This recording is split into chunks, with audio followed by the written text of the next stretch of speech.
Good morning, everyone, and welcome to today's webinar. My name is Sudeep Kumar Das from the KTech Center of Excellence for Data Science and AI. In today's AI Pathshala, we are going to be covering on the topic of social and sentiment analytics. It will be a fully hands-on, topic with real-life data shared by the speaker, and will have minimal theoretical concepts will be covered as and when required, along with the hands-on sessions. So, as you know, the AI Pathshala is a series of technology workshops that facilitates peer-to-peer interactions led by technology experts in data science and AI areas like NLP, computer vision, high performance computing, product development, and so on. Right. Today, the AI Pathshala, hands-on would be done on open source GUI-based, software called Nine, which is very powerful for text and image processing. By the way, if you didn't know, Nine has been placed as a leader for data science and machine learning platforms in Gartner's Magic Quadrant in 2021.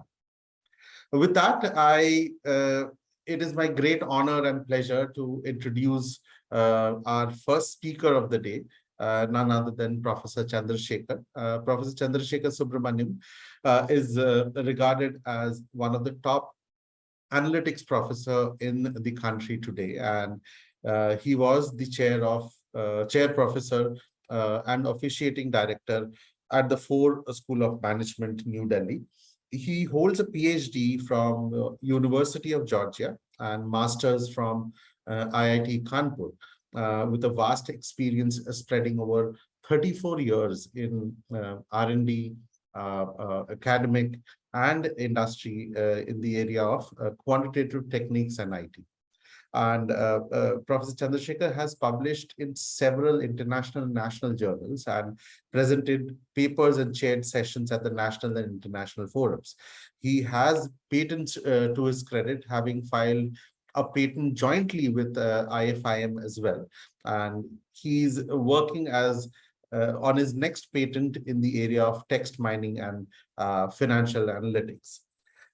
With that, I would like to hand over the mic to the professor. And as I was mentioning, if you have any questions related to the topic, I would request you to, put it in the Q&A panel. With that, Professor Chandrasekhar, can you hear me? I've just put you on mute. Yeah, can you unmute yourself, sir? Yes, you are able to hear? Yes, sir, I can hear you. And over to you, sir. Yes. And sir, can I mention about the breaks which we have planned? Sure. All right. So, ladies and gentlemen, what we'll do is, professor believes that short breaks are very important, in a long session. So we will take 10 minutes break every, say 15 minutes. So since we started at 10, next break is at 10:50. Then 11 will start, and again 11:50, then 12, and then 12:50, and so on. Interestingly, we have some industry representation as well today. So as our next speaker comes in, I will introduce her as well. So without further ado, sir, over to you. Good morning to all. I thank Sudeep for the wonderful introduction he has done. I think I do not know how much justice I can do for this. Let me try my best. So today's topic, as he has told, is sentiment analysis and text mining. What has happened over a period of time, long back, if you go 20 years back, we had very little what we call the alternate data sources. We had only numeric data, sometimes categorical data, that's all we were collecting. But as and when the computing power came down and your internet connectivity got increased, mobiles came into picture, I think almost everyone owns a mobile now. So that way, when these instruments came, apart from text, they were able to handle voice, they were able to handle images, etc., etc. So the volume of data also came up. And at the same time, the variety also got increased. And slowly, I think what Gartner predicts is in another, I think 20 years of time, in another 5 to 6 years of time, non-numeric data, what we call the alternate data sources, they will become almost 75%. And your what we call the conventional type of data, that may come down to 20. So it is high time that we start to use this alternate data source to our advantage. And particularly with so many social media coming, Twitter, Instagram, Facebook, LinkedIn, etc., etc. Most of them, I think they handle non-numeric data. The data generation itself is non-numeric. So that way it is all pictures, images, voice, etc., etc. So they are a little bit different to handle. And our earlier computers, yes, they were not capable of handling that much volume. So these applications were not developed about 10 years back or 8 years back. Though some of the algorithms we use, no, they were there. They were even existing 15 years back or 20 years back. They were still there. What has happened is we made them to apply for these type of alternate data sources. That is one part. The second part is the interpretability of those data, what we call the explainability of that data, that got increased. That is where it is. All of you know, even if you take a simple regression, earlier it used to be very difficult to explain that regression output to a non-mathematician or something. Some mathematics person was required to interpret that output. Now with the advancement in our computer technology, natural language processing, all that, that same regression output can be translated into some 10-15 sentences, and that can be presented to the top management. Because if you tell to the top management R square is 0.9, some t value is some 2.2, a standard error of the estimate is etc., etc., they will say we can't understand all that. What all he will ask is if I reduce the price of my product by 10% or 15%, what will happen to the market share? That's what they want. He is least worried about your R square, TP, etc., etc. They will say, what do we do with them? What we need is some type of action we have to take. Some of our strategic objective has to be met. So you explain to me what is it that happens. So that way, this whole output has to be somewhat presented in a different way.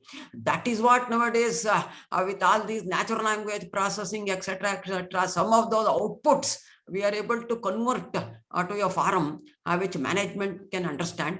That is called explainable AI. We will not be able to touch that today because that itself becomes another session. This is what we call XAI. What all it does is most of these models will output some type of a cryptic type of information, which requires again an expert to interpret and translate it to a common format or a common type of language.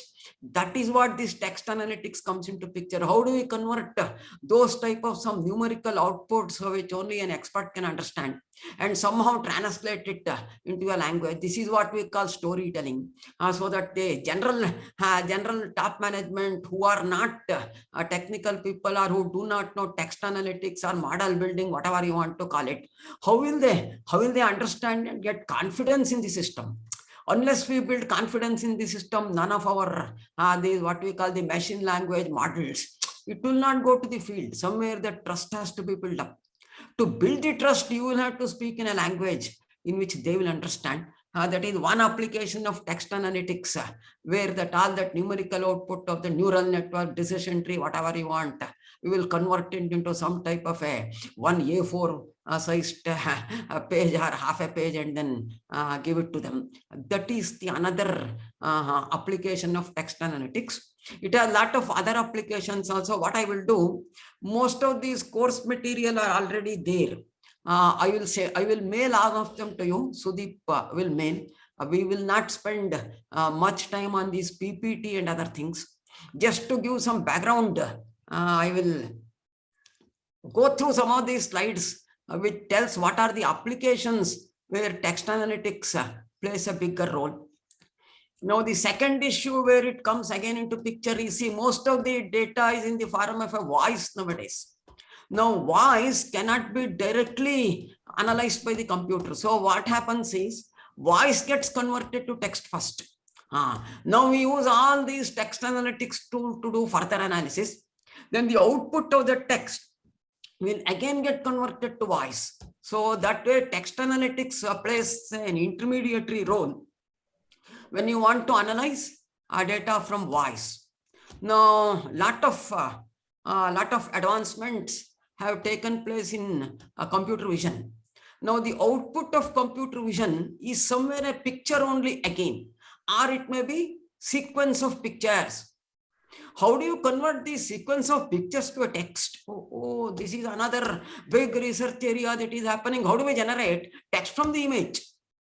Because the output of your computer vision is not a text. It puts an image, or it may be sequence of images. It may be more than one image. Now, what happens is, can I create a story out of these pictures, or somehow convert this pictorial output to voice again? No, voice or either text. Okay, it doesn't matter. If you want to convert to voice, I will convert to text first. And then there is a text to voice converter, which converts to voice. So that is another big area where your text mining plays a role. The third one, all of us know, most of our country is still illiterate. Majority of the people, majority of the public are who live in rural areas. Even they may not know how to read. Now there is a newspaper. Even they don't know how to read, So what do? You scan that newspaper. That is a text. We convert the text to voice. And even listen the voice. It is almost equivalent to himself reading a newspaper. That is another area where this text analytics comes into picture. And there are a lot of these tribal languages, I think, which may somewhat become extinct. And even they are not able to read the newspaper in other language because a tribal language doesn't have much newspapers. So what happens is, you take a picture of that, a picture of the language which is closest to that tribal language. For example, there are a lot of tribals in Karnataka also, interior of Mangalore, all these places. So we have Kannada newspaper. So what we do is, you take a picture of that Kannada newspaper, scan the newspaper, take the picture, convert that to his language. Using a dictionary lookup, thus we will speak. How do we do that? So convert, and then convert the text into voice again. It will help them the literacy also. This is another big area where text analytics can be used, where most of these tribal languages are spoken languages. They do not have in the script. So a lot of languages is there. I was told there are about 900 to 1,000 of them sitting in my own country. And we don't have even newspapers in those languages. It's not there. The closest newspaper may be Hindi, or it may be English, it may be Gujarati, Marathi, whatever it is. Somehow that has to be converted. So this is other area where text analytics plays a role. Maybe I assume there may be a very number of students also listening to me. These are some of the research areas where plenty of opportunity exists. How do we convert voice to text, text to voice? Then again, tribal language, spoken language. It doesn't have a written script. So how do we do all these things? Converting this picture to a voice or a story. Again, the reverse also. Converting a story to picture. It is both ways. Oh, we have something like a story written somewhere. Can we convert and then see what happens if we convert to a picture that is from text to voice. The other one is from voice to text. So those things I will not be able to speak today. I just wanted to give a brief overview of where this technology is and where are we going like that. And the next thing is indexing the videos. See, what happens is, we don't have an index for the video. If you download a video from your YouTube or wherever it is, if you want to somewhere skip to your liking, you will have to again go from the beginning. Approximately, you will have to move that video. That is again can be done by text analytics, because video is a voice, index is a text. So how do we convert? How do we make some type of a index out of these videos? That is again text analytics. It is both voice and text. Anyway, I told you we will convert voice to text. So we somehow convert voice to text and then use this text analytics, identify some what we call the important keywords in that, and using that we will be able to index that video. This is other big application where text analytics plays a major role. That is one part. The second part is all these spam emails, all of you may be knowing. So how do we automatically identify that spam and somehow put it to another mailbox or whatever it is? That is another application where text analytics is used. Identifying the fake news. Identifying the fake news is another important area where text analytics plays a major role. That is one of the biggest applications of text analytics. All of you know, whether it is Twitter, whether it is LinkedIn, or whether it is Facebook, this identifying the fake news and how should it be removed, that is a very big issue, because there may be some regulatory compliance also they will have to satisfy.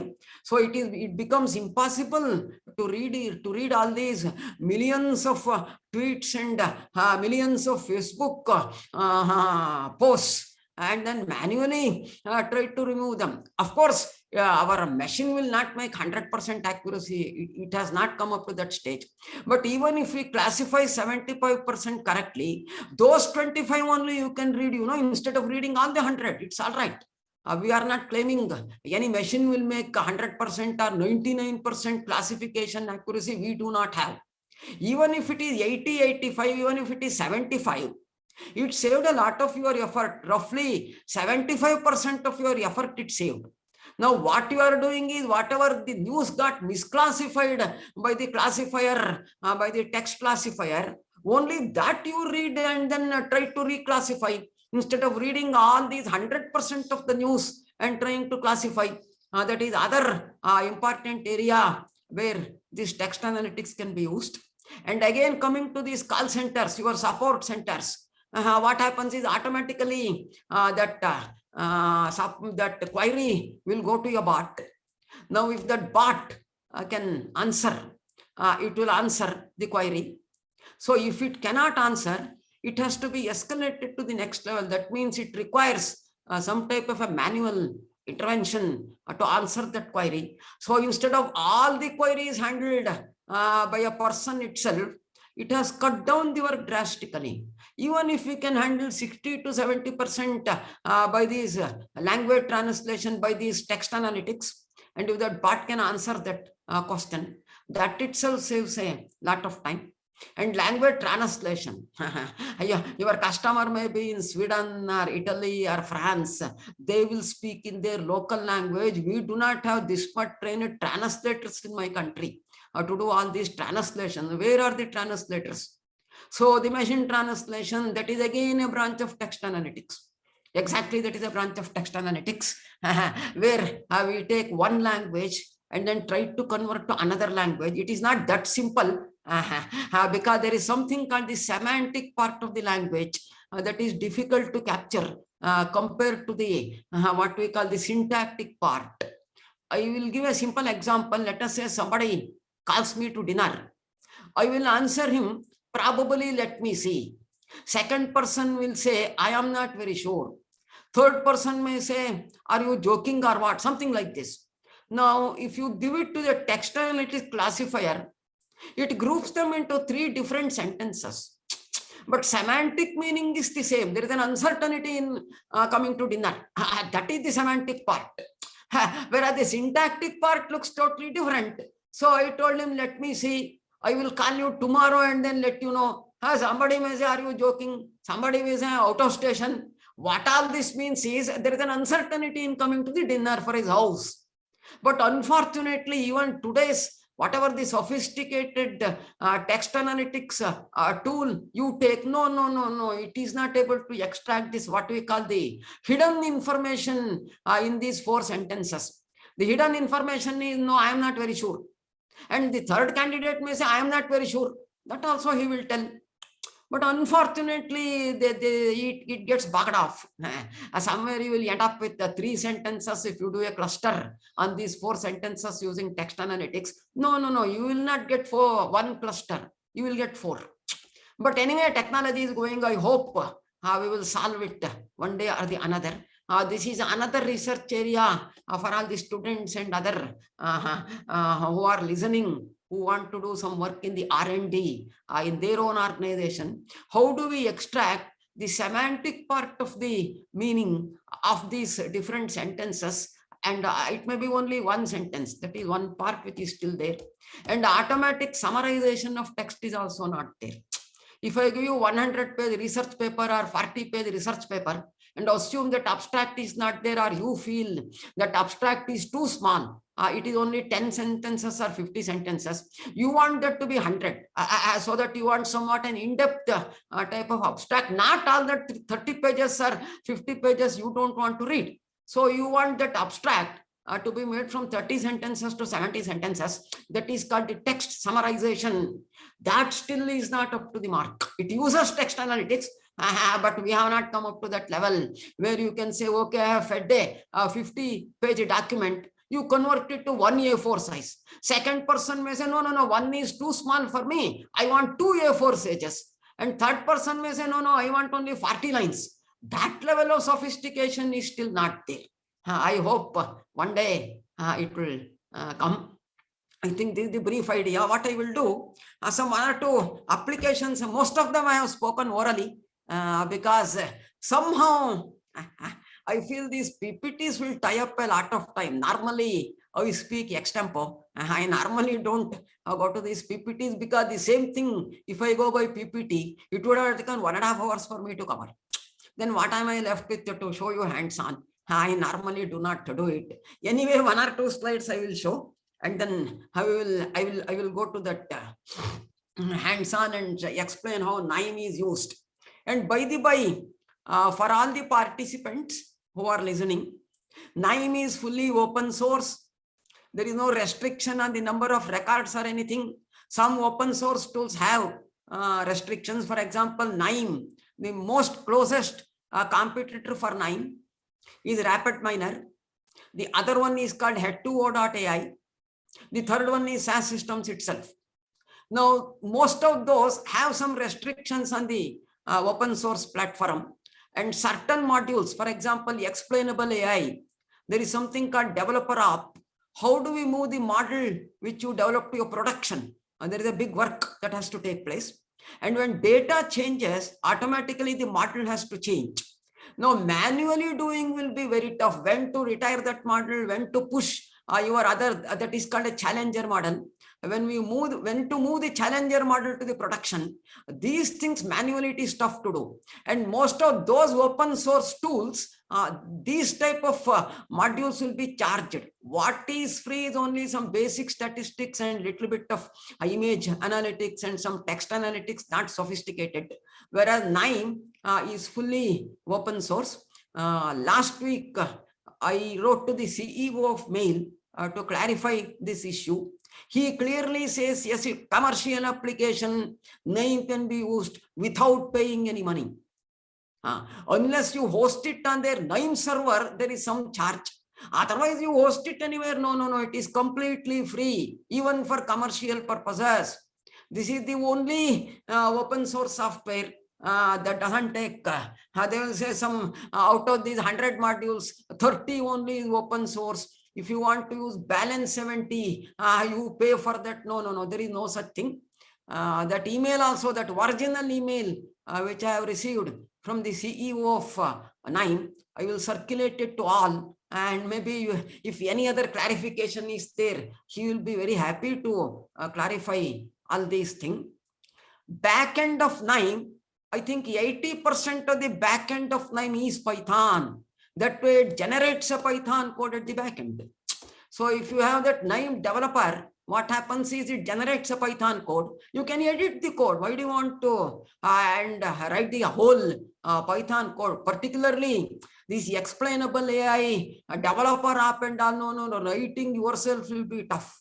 It's not that simple, and there is a terrible shortage of manpower in our own country also who can handle this type of work. No, or if you are prepared to pay them whatever salary you ask, that is a second alternative. You can always get them. But otherwise, it is quite expensive to get this type of manpower also. So that's why NIME is openly free, completely free. That's why I use that software. It is an end-to-end software. It starts from your basic statistics like mean, median, etc., all your decision tree, XGBoost, all the ensemble trees, then text analytics, image analytics, voice to text conversion, web scraping tool. I think whatever you ask, I think that is one software which I will find everything in that, right from one end of the spectrum to another, including your developer app, and then explainable AI, that shape layer values, all that. That is there. That is there. I used this name for the past almost 3.5 to 4 years when it was under beta testing. He also advised them what additional features can be put into that. So that is the brief summary of NIME. I will show you the NIME also, how easy to develop a workflow in half an hour or 45 minutes. Whereas you will almost take 10 days to develop the same application if you go to a programming language. And the moment you write the Python code, there are other issues to move it to the production. So what happens? The same issue comes. Who tested the software? What type of data is being given? Have we documented this to CMM level 3, CMM level 4, or CMM level 5? Unless some of these quality comes into picture, normally the software what is developed will not be normally moved to a production. It will not happen. You may build the model, experiment, but what happens is, if you want to market that software or give it to one of your client, the first question they ask is, who tested? Is it a CMM level 5 organization or CMM level 3? All this comes into picture. So that part also you will have to keep it in mind. I will just go through all these. I will circulate. You don't have to take down or don't start writing all these things. These are the things, opinion, and particularly the stock market is another area where text analytics. See, what happened is all these days we were only using the numeric data to do some prediction or when to buy, when to sell, etc. None of the models, none of the financial models today use news. They were all built about 15 years back, 20 years back. They don't use these alternate data sources at all. So using this alternate data source, whether it is an option price, whether it is a foreign exchange rates, or even our market itself, there is something called algorithmic trading, where you will have to trade it in a fraction of a second. The computer has to take a decision whether to buy, sell, hold. For those type of thing, news plays a major role. So normally what happens is we get a real-time news feed to that. Along with your financial models, we extract the sentiment from that news.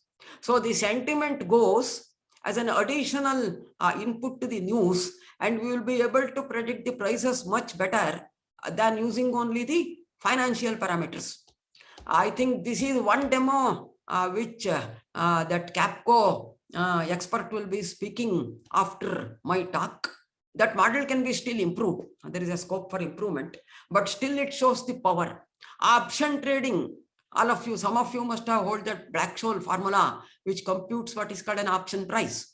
Option pricing does not take news into effect. No. It just goes by the your price data, the volatility data, and some risk-free interest rate. It doesn't take news. So the market reacts to the news. That is why you must have seen there is something called a volatility indicator, what we call the VIX. VIX is moving very fast now. The reason is the news. It is not that fundamentals of the company has not changed in a day or in 24 hours, in 48 hours. What fundamentals have changed? It has not changed. Then why the volatility of the market is so high? The volatility of the market is so high because the markets are getting integrated. It is a global market we are handling now. And there is a lot of news that is coming in different parts of the country. That is what is contributing to your volatility index, what we call the VIX. There is a VIX India index also. It started from Chicago Board Option Exchange. So we have a VIX India. If you look at the VIX India, there is a terrible volatility. It is not caused by the fundamental of the company. It has not changed in 1 week or 10 days. How it will change? So then what is the reason for change? One of the major reason for change is textual, is the news. We'll call it news. News we convert to a sentiment, that I will tell you how to do it. And that is what goes as an input. This text news you cannot combine directly with your original models and try to analyze. No. That is not the way. What we do is we extract what is called the sentiment from the news. And that is the input that goes along with your earlier model parameters. There is no issue there. And that is how it increases the accuracy of your models when you take your text also into account. This is what it is. And all the marketing, most of the marketing campaigns have become digital. Either they go to Instagram or their own company sites. And most of them are in the form of a voice. So how do we analyze the sentiment that is expressed in that video or voice? Voice we will convert to text. The text will convert it to a sentiment, and that gives the, I think probably that influences the purchasing decision of the company also. And if you take any e-commerce sites, there are a lot of reviews that go. So most of the time what you do is, before you buy a product, definitely you will go through some of the reviews. So they play a major role in the buying process. You just don't use only numeric data telling that, okay, 10,000 products were sold, I am going to buy. No. That was there in the earlier days where you are not having access to other source of information. But no, you are not going by that. Okay, it's all right, 10,000 or 15,000. Let me look at the reviews. So you read the positive reviews, you read the negative reviews. Now what happens in all the positive reviews, they capture certain keywords. If you go to either Flipkart or Amazon or any e-commerce site, you will get some keywords in those reviews, So what happens is, if you click only positive reviews, you get all the positive keywords. And if you click those reviews which has 2-star or 3-star rating, probably they are negative reviews. So you will not be able to read all those negative reviews. So what you do using text analytics, we extract the 10-15 negative keywords. So when you click it, the 2 or 3, you will get all the negative keywords your buyers have put in their reviews. So you cannot read manually. If you are buying some 10 products or 30 products, how will you read all these negative news alone? Again, it comes in the big, the volume is also very high. So it is not possible to read. That is another area of text analytics. It is called topic modeling. Automatically, how do we extract keywords from the text? There is something called a chi-square keyword extractor. Another one is based on the network. The third one is based what is called the topic modeling. It uses what is called a latent directed algorithm to extract the keywords. I may not be able to teach all these things, but you will get a feel. I am just giving an overview. So these are the 3 ways. And all the 3, probably they don't extract the same keywords. So one method of analyzing is take all the common keywords from all the 3 models. Probably they are the strong keywords rather than going by one model alone. And in most of the analytics work, we do not build one model, whether it is text analytics or numeric computation. What we do is we build more than one model, depending on whether it is a text or a number. Either we take the average or weighted average or text. I will tell you how to handle that. I have not told it today. That is what we call the ensemble learning. Instead of taking one expert and relying on him, we don't go by one expert. We will go by majority. If I build 10 model, 7 says this news is negative sentiment, and even though 3 may say positive, we will classify as positive. This is called ensemble learning. So that is another area itself. I will not be able to cover all of them, I think, today. I have just given a brief overview. So what I am doing, I am not going through any of these PPTs. This PPT part has almost come to an end. I will just show you what are all the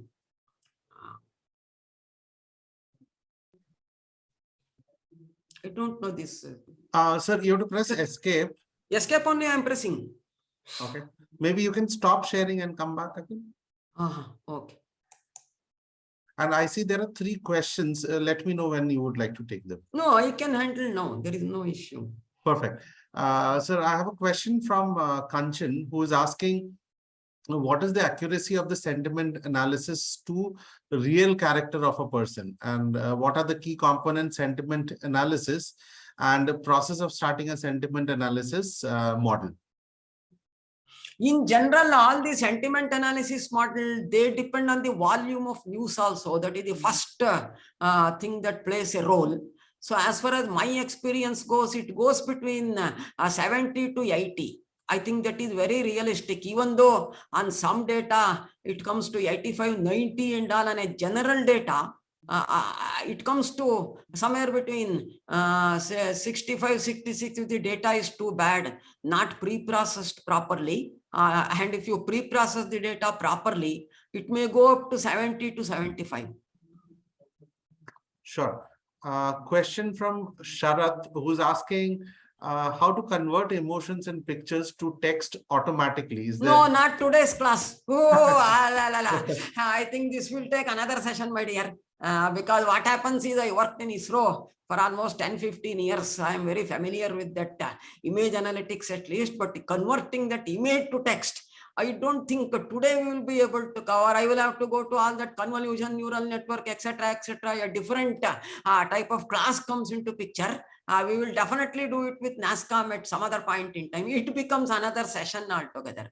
Sure. But his question is there progress in this area? There is a lot of progress. IIIT, Hyderabad, some of these Indian institutes are also doing. There are a lot of MIT, Stanford, Carnegie. There are a lot of people who are doing in this work. It is a very good area for research. Sure. And I see few more questions coming in. Venkat is asking, any social and sentiment analytics tools available from Microsoft, GCP or Google? And correct. They are available, but most of them give you as a Python API. So it is not a GUI based tool. Most of them, they give the APIs. So again, you will have to use, right? Again, you will have to load that NumPy, Pandas, Scikit-learn, all those dependencies also will come into picture. And the second issue with that is one module gets updated, something gets updated, then suddenly your others will stop working now. So unless constantly also you go to that Conda environment or you go to pip environment, handle all the dependencies and all, whatever model work today, maybe I don't know. Maybe after 1.5 months or 2 months, something may stop working also, unless the other side handles all these dependencies. See, all of the modules are not written by Microsoft. Definitely something they will take from GitHub, something comes from some other libraries. Unfortunately, what happens, one problem with this is, if those versions are not updated and if this fellow updates the version, there are cases where the existing software or existing code which the developer has written, suddenly it may stop working. Got it. So more questions there. Is it okay to take it up now? Yes, sir. I will complete so that whenever it is fresh, we will answer this. Okay. That is much better. So there are 4 questions and let's take it up. Yes. Then we can start with the definitely. With our demo, I will start. Yes. So Ravi is asking, how can we convert image into text? I answered this, but here, no, we will handle it separately. No, I don't want to mix, no.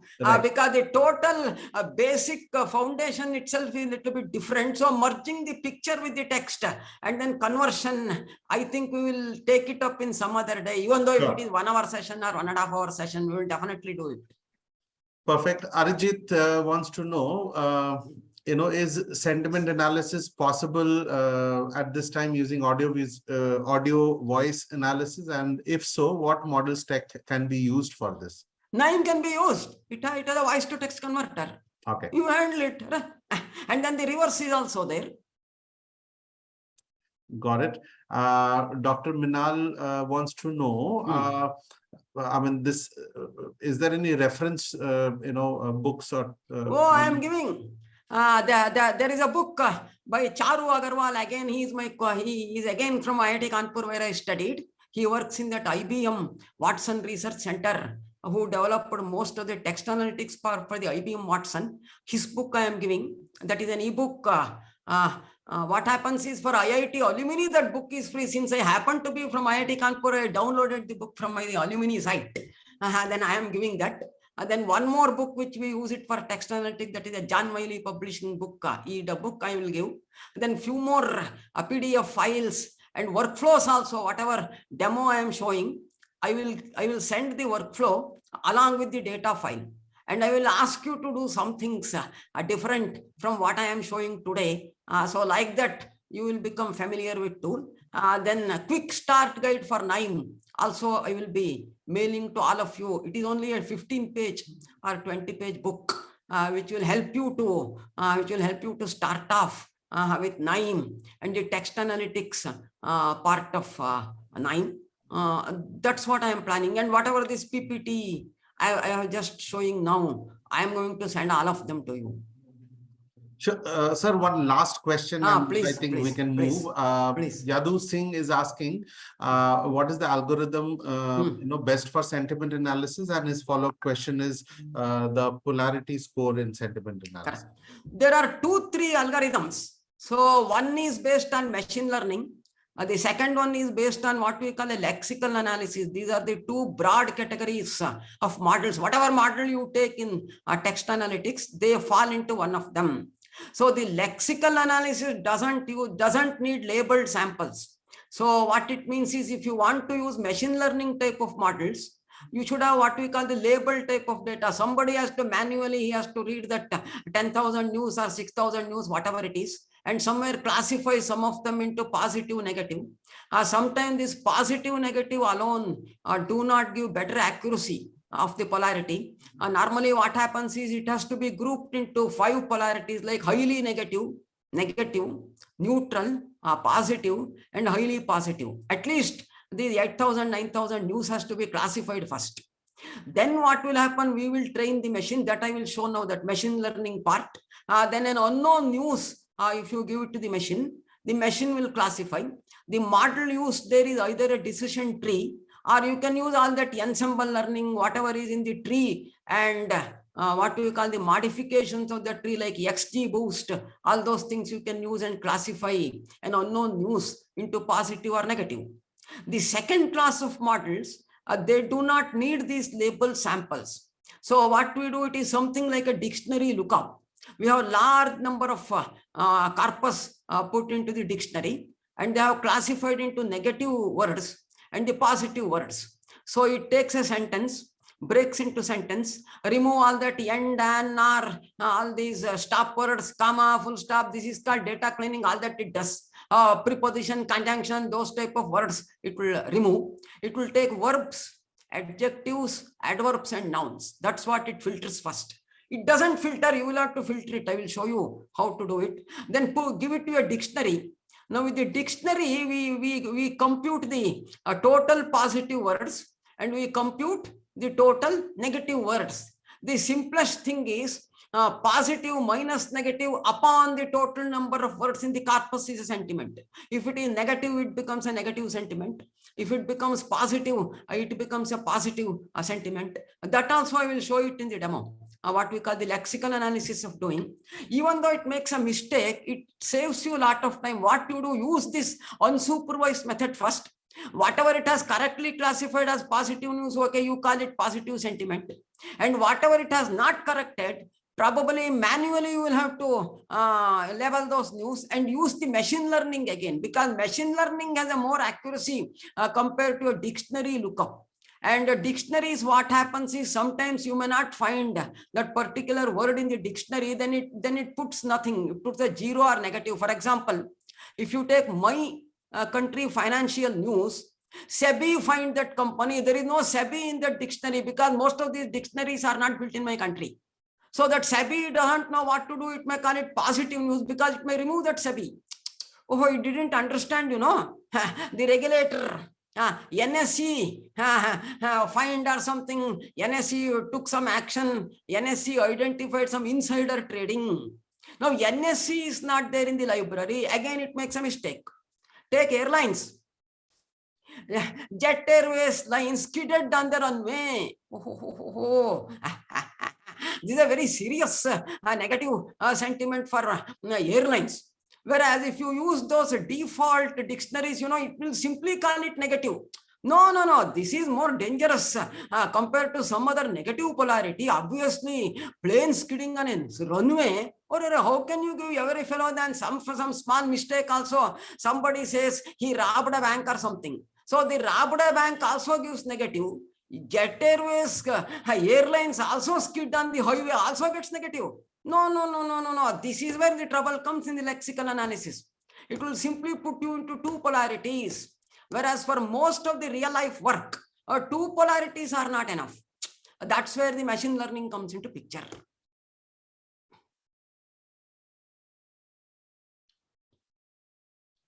Any other questions, Sudeep? Sir, I think we can continue and we can take up the remaining questions, Definitely. later. Definitely. And I will start with the demo. I will show them NIME. Yes, please. And these two classifiers, what I told them, machine learning and the dictionary lookup. There is something called BERT, which is called the transfer learning. We don't have time to show it. Maybe in some other session I will do it. That gives a better accuracy. It is called bidirectional encoded representation of transformers. And there is something called GPT-3 and GPT-7. They are the latest models that have come. BERT is supported in NIME. BERT supports NIME.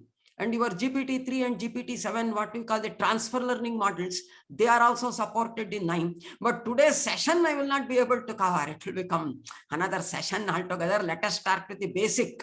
And many times, even with basic thing, you can still do almost 70% to 75% of your work. It is not that totally we will have to put them in the dustbin. No. It's not required. So, Sudeep, shall we break for a few minutes and yes, I think right in the break. Yes. And then we can come back with the hands-on session. Sure. So I would request the attendees not to log out. We will start again exactly at 11 a.m. and 11:05. Sir, it's 10:50. So okay, 50 is it? Okay. Yeah. Okay. Good. Oh yes. So we can come back at 11 then. Sir, can you hear me? Yes. Yeah, actually I was speaking on this file. Sir, we can get started, please. Sure. They are able to see this screen? Yes, I can. This black patch, how do I move it? Below, is it? There is actually we don't see any black patch. You can minimize it.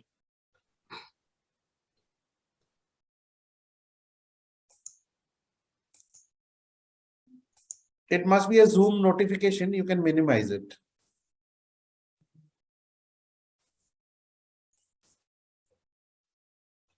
And I can see the NIME platform.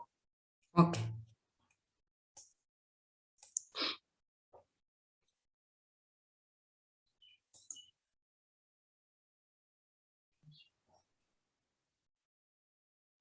Let's get started, sir. Okay. There is some talking, Chandrasekhar, some black thing is coming here. Actually, we cannot see it on our screens. It must be a Zoom notification. Either you can cross it out or minimize it. Even if I minimize, it is coming.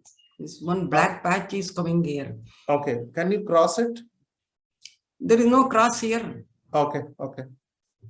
I think this screen they are able to see. Yes. Your screen is all clear, sir. We don't see any message. Okay. I will see. This is how the opening menu of NIME comes. So the NIME can be downloaded from their site, the www.nime.com. The latest version is some 4.7 or something. What I have maybe 4.6. It is a little bit earlier version. To do text analytics and our computer vision and image analytics, they recommend a minimum of 8 GB RAM. With some difficulty, some of these text analytics modules or the workflow, they run on the 4 GB machine. But I think if you have large volume of data, it doesn't work. It just hangs. The machine hangs. Those of you who have 4 GB RAM, you can try these workflows. I will mail some of these workflows with smaller data. And what you do is there is something called name.ini file. In that name.ini file, by default, I think if it is a 4 GB RAM, roughly 1.5 GB is occupied by your OS, the processes which this window create and all. What are you left with? Only 50%. That is roughly 2 is for the application. By default, it will allocate 1 or something. That you change it so that when name runs, it will allocate all the 2 GB. Maybe some of your background processes, it may close, or some unwanted web pages or those things, it may close. It still works, but it works on the 8 GB RAM. 16 is what they recommend. If you want to use that next level of text analytics models like BERT, there is something called encoder decoder models, that GPT-7, GPT-4, they will not run because it loads a lot of libraries from your TensorFlow and Keras. So all of them has to be kept in the memory. So those level of models, the safe is 16 GB RAM. Otherwise, it runs on the 8 text analytics. Text analytics still runs on 4 GB RAM. But what happens is, I think probably if you try to put that 2 lakh records or 3 lakh reviews and all, it may fail. Maybe up to 40,000, 50,000 records, it may still work. That 1 or 2 questions, you are telling, I will just answer them. Sure, sir. In fact, now it's 10 questions I see. 5 more questions are getting added as we speak. At least some part I will answer. Okay. Whatever is, okay. Okay. So a question from Ravi, who's asking, will it be giving labels? So I think he's referring to Ravi, your question is not clear. Maybe you can rephrase that.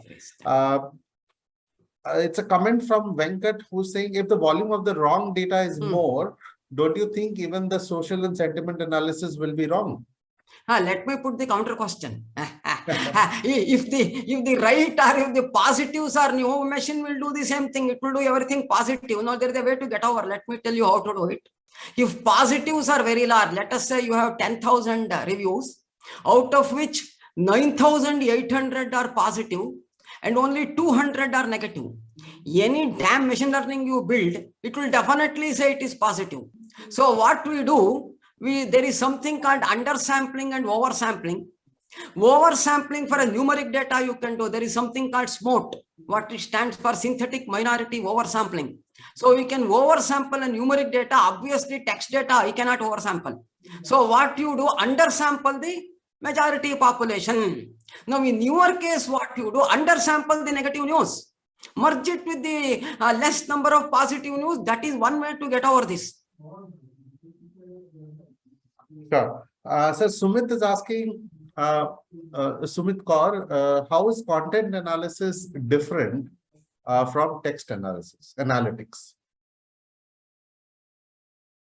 Probably what may happen in the content analysis goes little bit one step further, where I told that summarization, reading that 30-page document and summarizing it to 1 page, 1.5 page, that also may come there. Whereas in the text analytics, yes, we normally convert the text to a sentiment and then leave it there. Normally, we do not go for document summarization, all those things. Sure. And this is a question which Kanchan is asking, what is the applicability of sentiment analysis on to fintech? I think we're going to cover that any which ways today. Correct. We are going to cover that. Yes. And Yadu Singh, how accurate is sentiment analysis? That I told, depending on the news and pre-processing. If you have pre-processed the data somewhere between 65 is the lower bound, maybe 75 to 80 we should get. the accuracy. I have not seen where 100 or 99, I think, even if some marketing man says, I think we should not go by that. Maybe it may be very balanced news. So that way you will get 100. But in a real life, up to 80, we will get 80 itself is good enough. Because what happens is your work is reduced to 20%, whichever is misclassified only you are going to look into them. Sure. And Prajakta's question is, what is the best model for natural language generation? There are some language models which converts from one to another. Some of them are machine learning, where you extract the keyword from that language Y and the corresponding dictionary you build up from X to Y. That is one method. That is what I spoke of with the lexicon method. The second one is what I call the BERT, which I am not able to cover today. What happens is BERT reads entire sentences from one language, and there is something called an autoencoder. Now that autoencoder compresses the text, that is English. Now the corresponding text, to train the machine, you will have the corresponding text in the other language also. Now that also you encode, and it becomes an encoder to encoder mapping. This compressed text, in some way we compress it. Now there is another compressed text. Now the compressed text gets classified, and using a decoder, I will write the original text back. We are not covering encoders, decoders today. It almost becomes then 2-day class, I think. That's what will happen eventually. Got it. Sir, Yadu is asking, what is clickstream analysis? Oh, clickstream is used by e-commerce sites. See, when you go to any site, what happens is you browse to their site. If you do not find whatever you are looking for, you exit from the site. Then they put what is called a recommendation. Whenever you are browsing, I will have to put an ad for you, because I know your preferences. If some new product has come or something, I will show it as an ad. So most of these click streams are used. Who are my customers? From which part of the country they are coming? And what is the type of purchases they are making? And using a recommendation engine, I have some new product or something. If I put what is the probability, he will click on that and then buy. And the another thing is, in all these e-commerce sites, you will have to bid for the advertising space. There is something called targeted price for acquisition, and you will have to bid. Then somewhere that Google has its own algorithm, then at what bid price you should do so that your conversion happens to be the maxima. That is the click stream. Sure. Sir, I think this is the last question we should take, because I see more questions getting adding up. Last question is from Venkata Naidu, who's asking, is there any sentiment analysis models in local languages, which is non-English? And when we convert non-English to English, then do sentiment analysis go wrong because language translation is very weak? No, there are two approaches. One is you don't convert to English and then do it. You are taking it to an intermediate language and converting. Some of them, Wariya, then Bengali. I was told Bengali is the highest spoken language in my country. And then comes Hindi, then comes Telugu, and then all others. That is how it has been done. IIIT Hyderabad is doing for the direct this text analytics for their Telugu language, and a few are doing for Bengali also. Then another thing is that IISCR is doing some work. IIT Kanpur itself does some work. I think, Sudeep, you are the best person. There are a lot of startups working. Wariya, there are few startups who are trying to convert. Taking to intermediary, as what he is telling is correct. It creates more problems. They tried it in the middle, in the beginning. Somehow they did not get accuracy. So now what they are doing is the parser has to be written.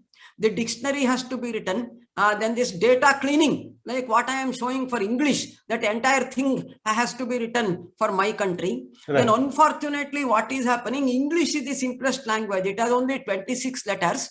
It doesn't have half letters and matras, which we get in the Indian languages. So writing a parser and then doing the cleaning part is more tough here. And it takes, I think, that 16-bit encoding or 32-bit encoding for Indian languages, whereas all the English parsers, they use only 8-bit encoding. It is an ASCII text. So we cannot use the direct parser here because to encode my Indian language, it requires 16-bit at least. They don't have that upper bar, matras, half letters. No. None of them are there in English. The work is being done. It is being done, but I do not know whether it has come to a marketable type of product. Lot of work is going on. Even IIT Kharagpur is doing. Right. IIT Mumbai. IIT All of them, I think Maharashtra, Marathi is done there. Varia, there are some startup companies who are doing, and even NASCOM itself has funded some of them. That's right, sir. So we can continue with your demo. Okay. So this is how it comes. As usual, your file, edit, view, mode, help, like that.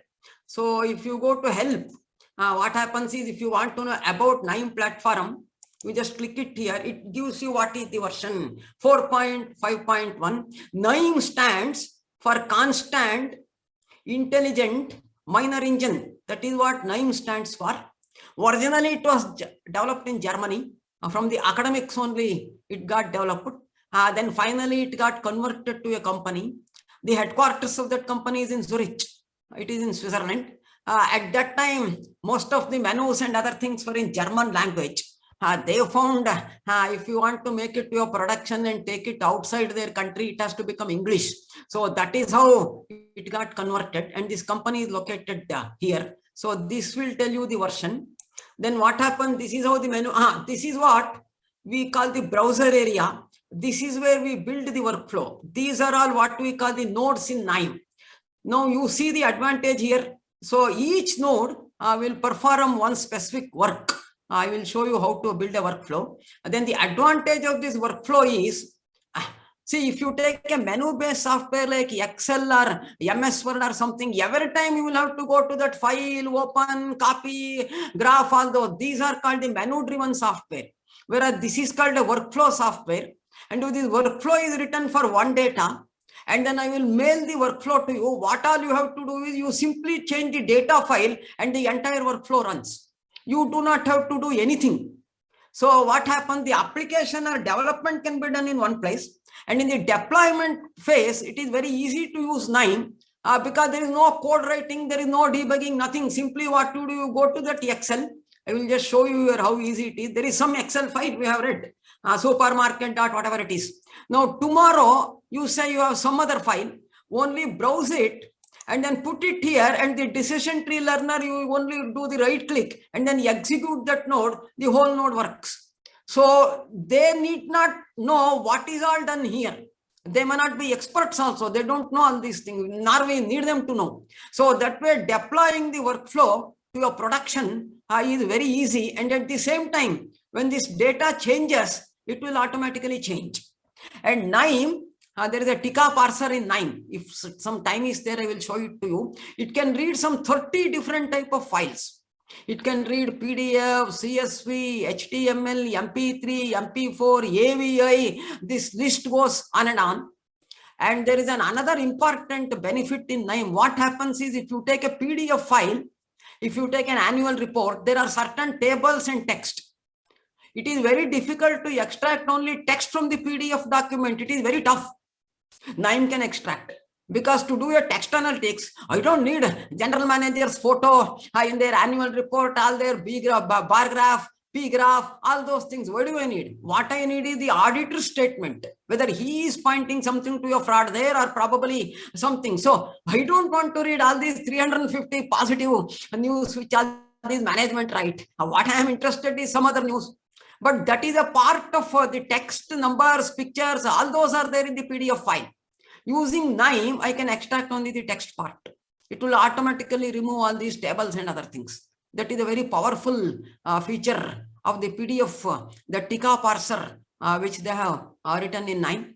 So it can read some 30, 40, including your Excel, CSV, ESV, all that. It can read. There is a graph-based software called Neo4j. It is a graph-based data mining type of tool. It can read that. So it has interfaces to SAS also. Some other big data, it can read Hadoop files. It can read data from Spark also. So those big data environment also, it can read. There is a huge community in KNIME, about 50,000 to 60,000. There is a NIME India group also, about 700 to 800. So what you do is, if you put your question there, somebody is going to respond. Normally, you will get the response in some less, around 48 hours. If you take support from NIME, you will get the response in 2 hours or 3 hours. That support only is charged. That's all. For that, they are charging because they will give you the response in 1 hour or 2 hours. But if you put it to community, yes, it is completely free. And these are the nodes in NIME, what I am showing. These are all what are called the nodes in NIME. So what you do is, the output of one node becomes an input to the second node.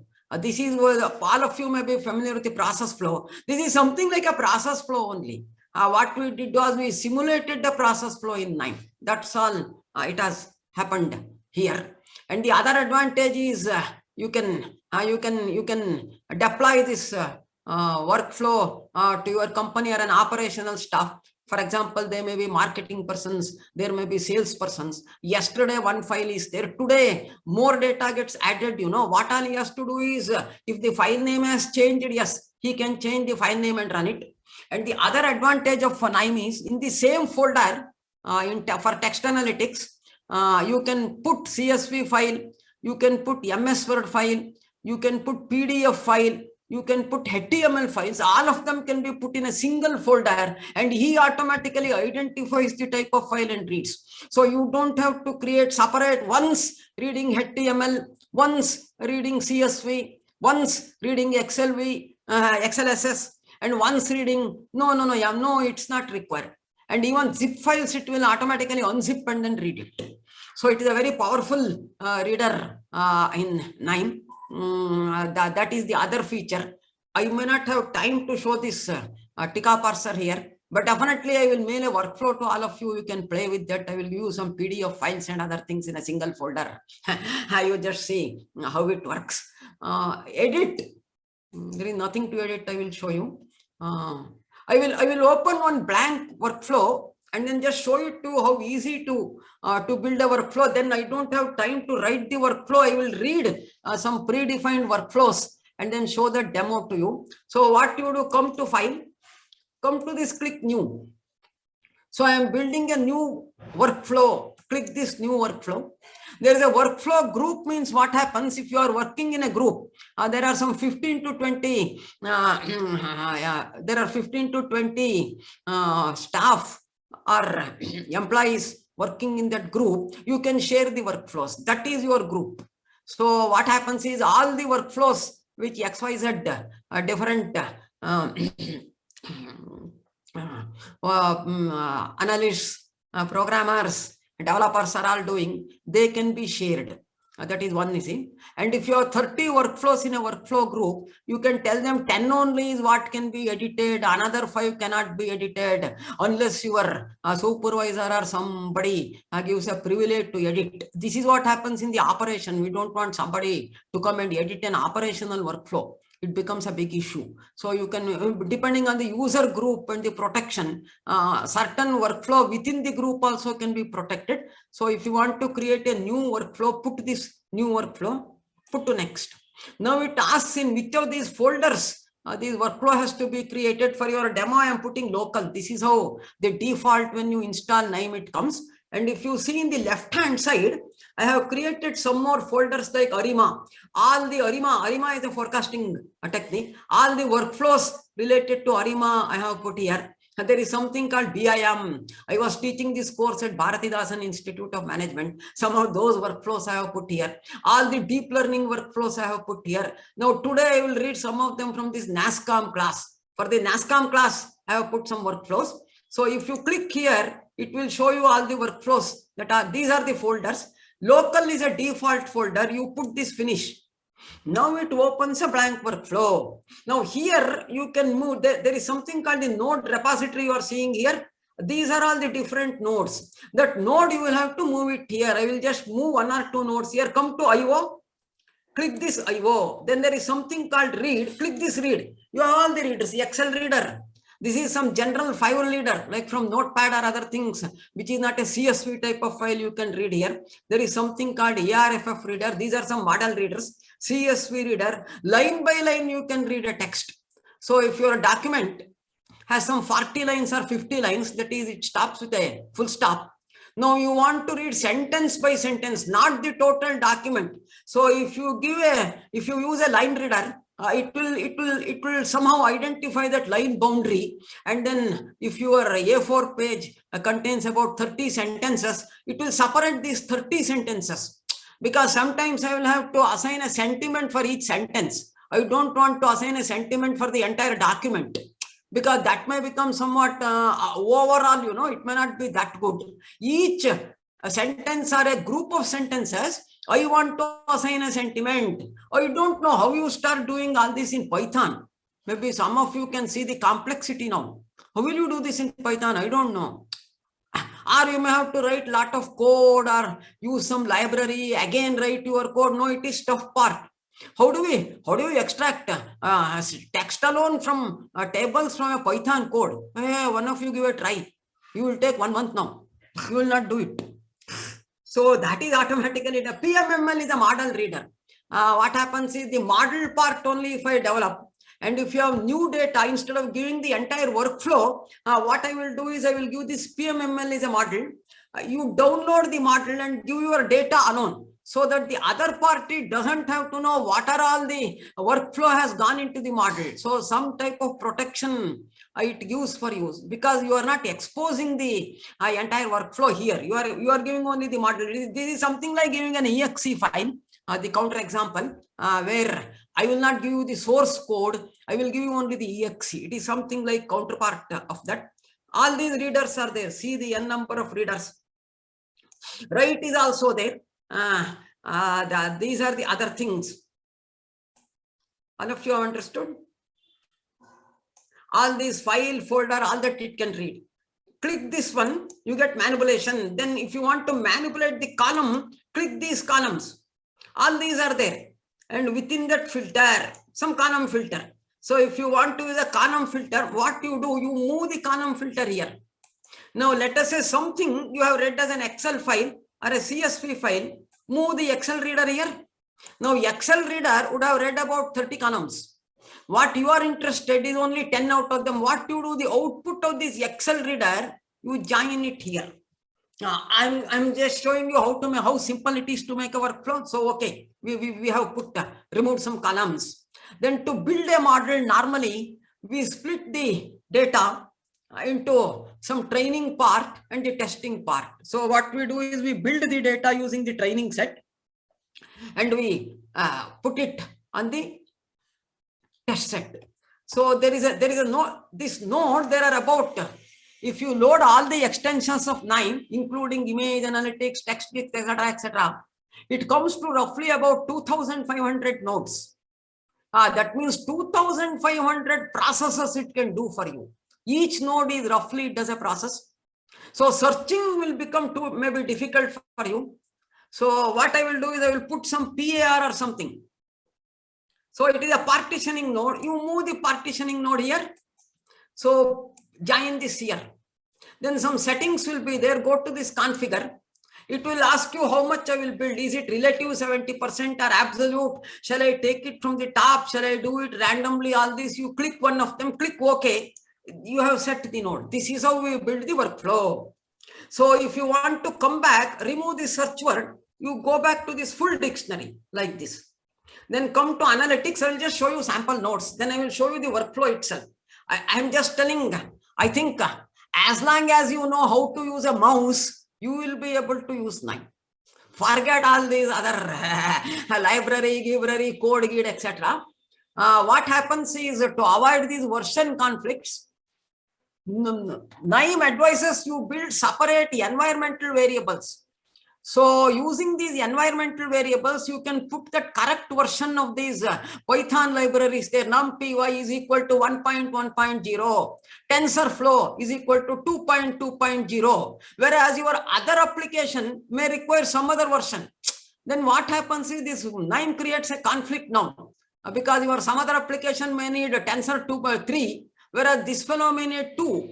So every time you can't go to Conda, uninstall, install, it becomes a major work. And how do you put it in production? No, it becomes a big mess. You won't be able to do it. So we can create environmental variables. For each group of workflows, what you do is you select that environmental variable. So that even if you put a higher version of NumPy or TensorFlow or Keras or whatever it is, Scikit-learn, Pandas, Gindas, this will not get affected. Because this environmental variable takes only those type of libraries into picture.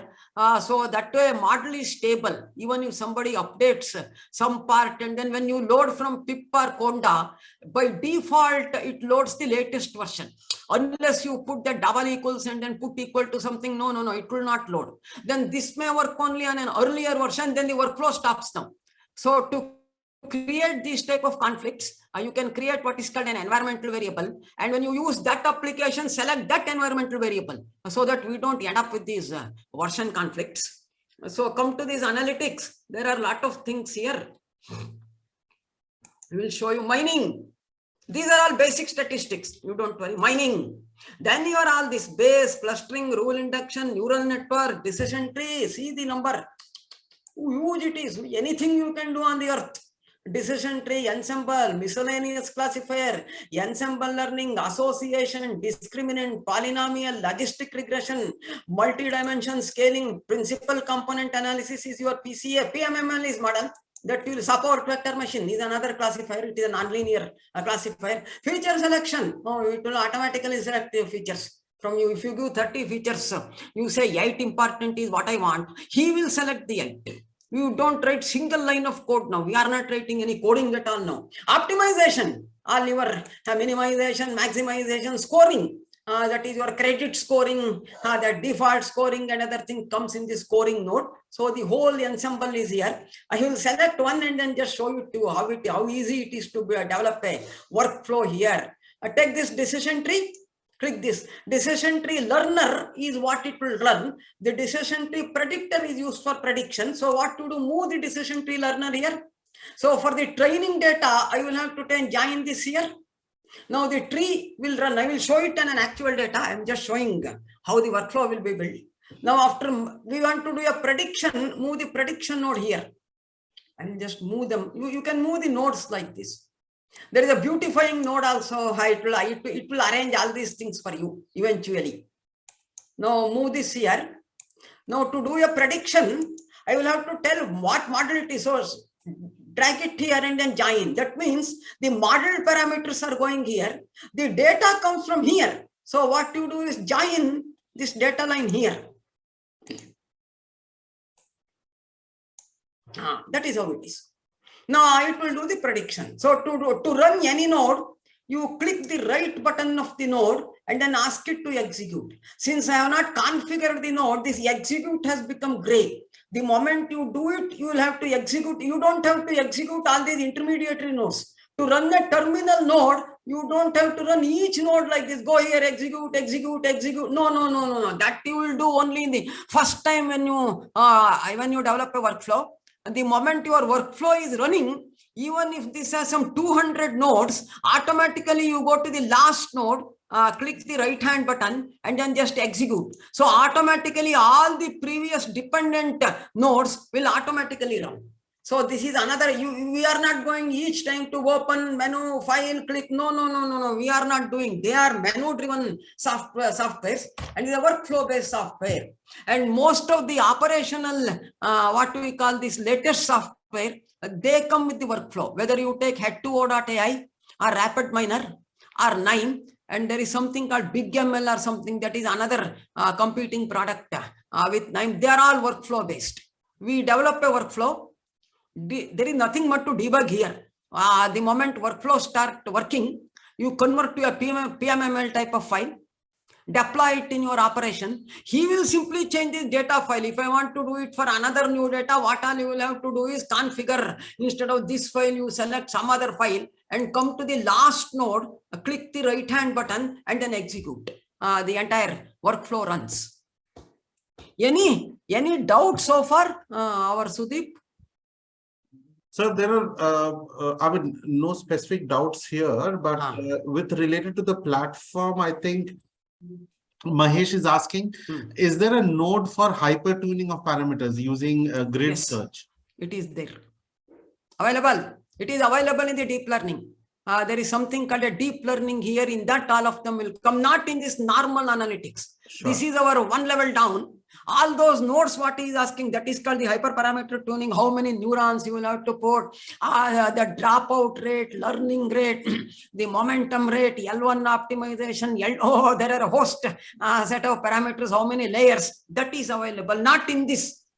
There are separate nodes for that. There is a deep learning nodes here. Under that, they will come, but it is available.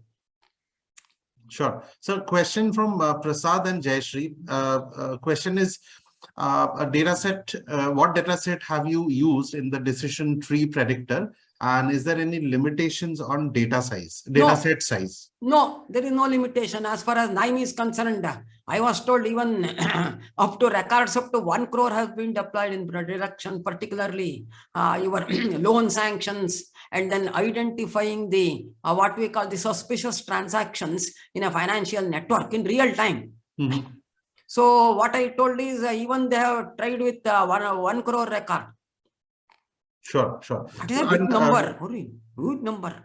Okay, okay. And to Jayashree's question, what data set have you used in the decision tree predictor? No, I will show it. This is a dummy thing I show. I will show you the actual flow. I just wanted to show them how it is easy to build our flow. There is something called that supermarket data set. That's what I will show them now.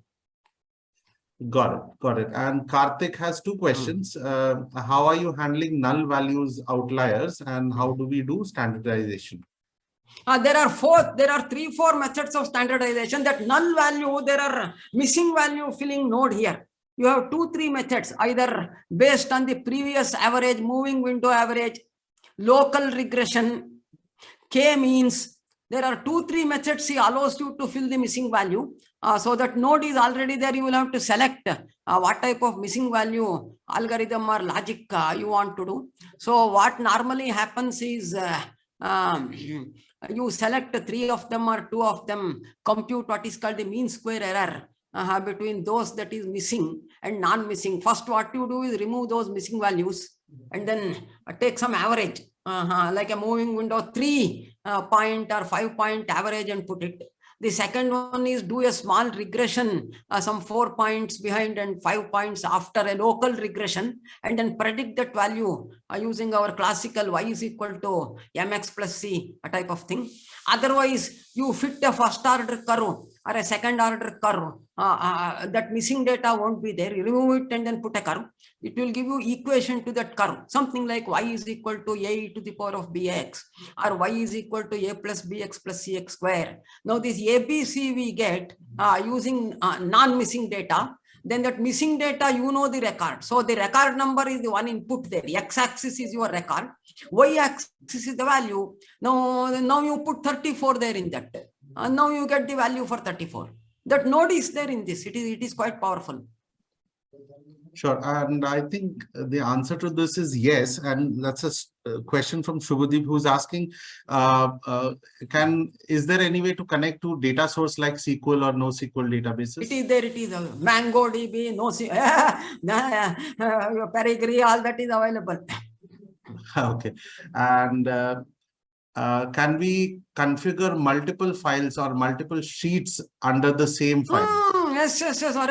Multiple worksheet, multiple workbooks. Workbook can be combined with MS Word file, PDF file. That's what I told them.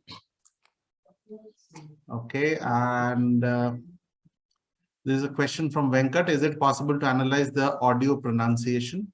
Yes, it is available. Perfect. Ravi is asking. Only thing is, I am not able to show all of them today. That is absolutely. My constraint. Absolutely. Ravi is asking, we have to use clean data set only, or it will be okay with the raw data set? No, raw, he has given some cleaning methods. Right. So you can clean those data using those things. That's what I told you. Missing value cleaning, there is a separate node. Okay. So it has some different methods of filling. So we can use them. Or if your data size is very large, we can drop them if only 1% is missing. But unfortunately, what happens if it is a time series data, you can't do it. See, it misses the sequence. So if it is a time series data, if you are using any time series type of modeling here, compulsorily you will have to fill it. Got it. I see, 3 questions from Virendra Kumar, who is asking, may I know which industry this product can be used? And he is working in an IT security product and services company. And in which sector we can use this product? So I think he's referring to 9. It is using in marketing, it is used in finance, it is used in preventive maintenance of the machine. When the machine is likely to fail, it can interface with the IoT also. So security, any specific application, I don't know. Maybe where it is used in the financial sector to identify loan defaulters, which company is likely to default, both at the retail loan level and also at the corporate loan level, and the rating transition of the companies. Today, the fixed deposit of the company is AAA. Is it likely to stay AA in the next 3 months window or 6 months window? And identifying suspicious transactions in real time in the financial transactions. That is what I have heard of. Marketing also it is used.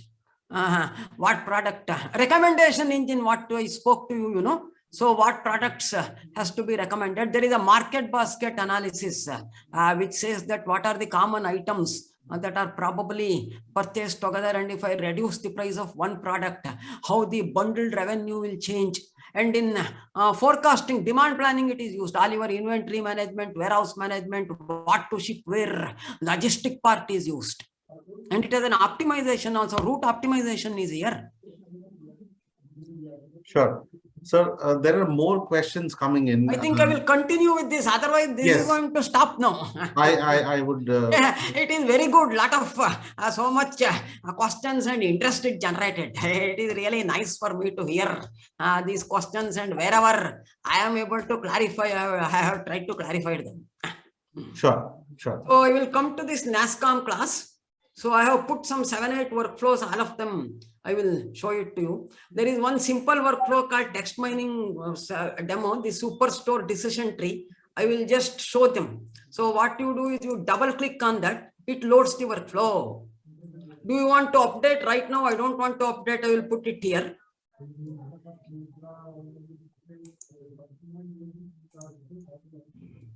Now here I have read that superstore sales data.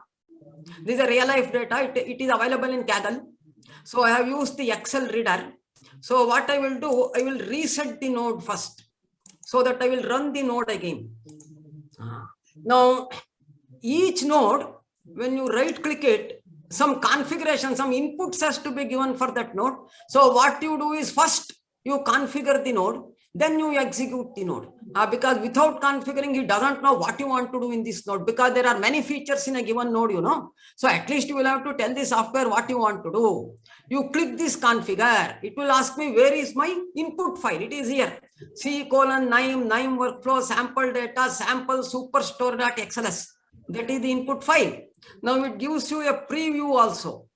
Somewhere below, it shows you how the data looks. Even before actually reading, order ID, order date, ship mode, customer, customer ID, segment, country, city, state, postal code. This is the entire data.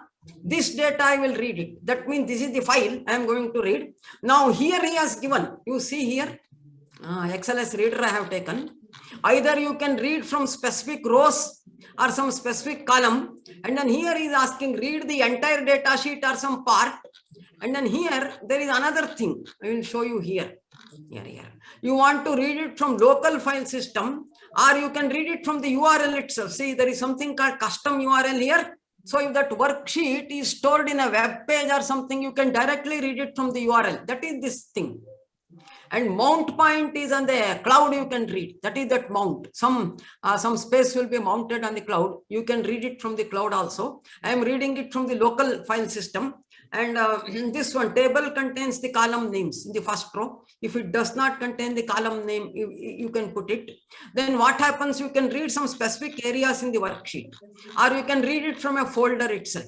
Local file system, you can read it from a folder. All the worksheet you can read.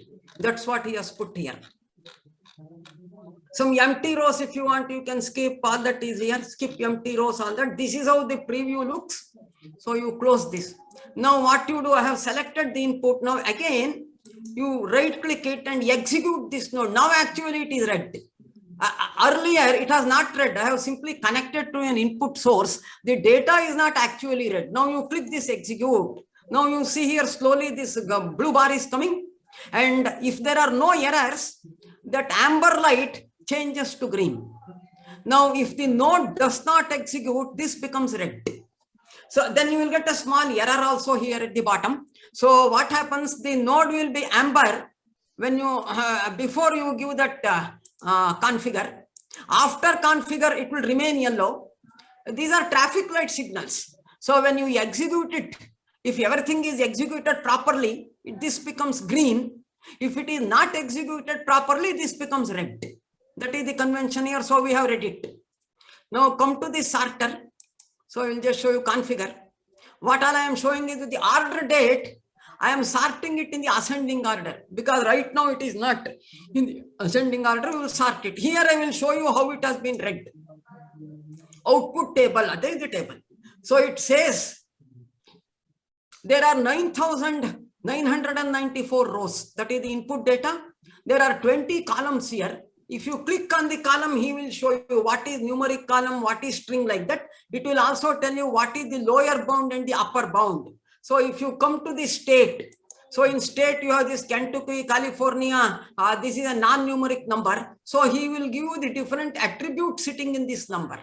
If it is a numeric data, he gives you what is the minimum, what is the maximum, like that. This you will get. And if it is a date, what is the lower bound and the upper bound, both for the order date as well as the ship date. So string means it is a non-numeric data. Number means it is a numeric data. Date is a date field. So all this summary you will get here only. File and then close it. Now sorting again, I have put ascending. Just execute the node. This becomes green. That means the data is sorted. Now certain rows only I am taking here. This is a filter. So extract date and time field. So if you click it here, you can select only between two dates. See here. Now what I am doing, it is a daily data. The daily data I am aggregating it to weeks because probably I would like to do a demand forecasting for some weeks or build a decision tree. What is the average sales during a week or a quarter? It is not forecasting. I am not running a forecasting model. Just an overall dashboard which tells weekly which state is what sales, like that. So I am aggregating the data to week, month and the quarter. Your original data is in daily sales. So we are aggregating. That is this node. This is okay. What you do, execute this node. Now it will be weeks only. Just open this node, put the output table. It will be here. See here. Quarter, 2, 3, 2, 3. And then here, quarter, month and week is there. 2, 3, 4, 4, 2, 3, 2, 3, like this. Within the quarter, week. I think it is 1 year of data. So this will go up to 52 now, roughly. 52 weeks. I have taken only 1 year data. Otherwise, it was very huge. It will take a lot of time. Somewhere like 52 will be there in this. So it has separated. So what we have done is we have aggregated the data here in this node. Just I will show you. There is something called a group by node. So what I am doing, this is something like your pivotal table of Excel. I am just aggregating the data to see how it looks. So there is a group by node here. That node you move it here. The output of this you join here. Let me execute this node. It will show you some summary here. Group table. It is here. Month is 1. Week is 1. State is New York. Region is East. The category is office supply. The total sales. This is something like your pivotal table only. I just aggregated the data here. This is not text analytics. I am just showing you how easy it is to build a workflow. Text analytics workflow I will show you later. After this, I will show you that one. We can plot those sales. You just execute and then open the view. This is how the sales are looking. You can change all that font, color, giller, labeling, all that features are here. This is how your sales look like. Now, what I am doing, I am somehow trying to build a decision tree where I would like to know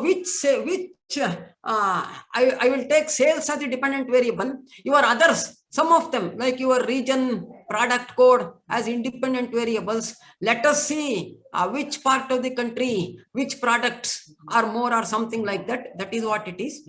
So here I am partitioning that. Come to configure.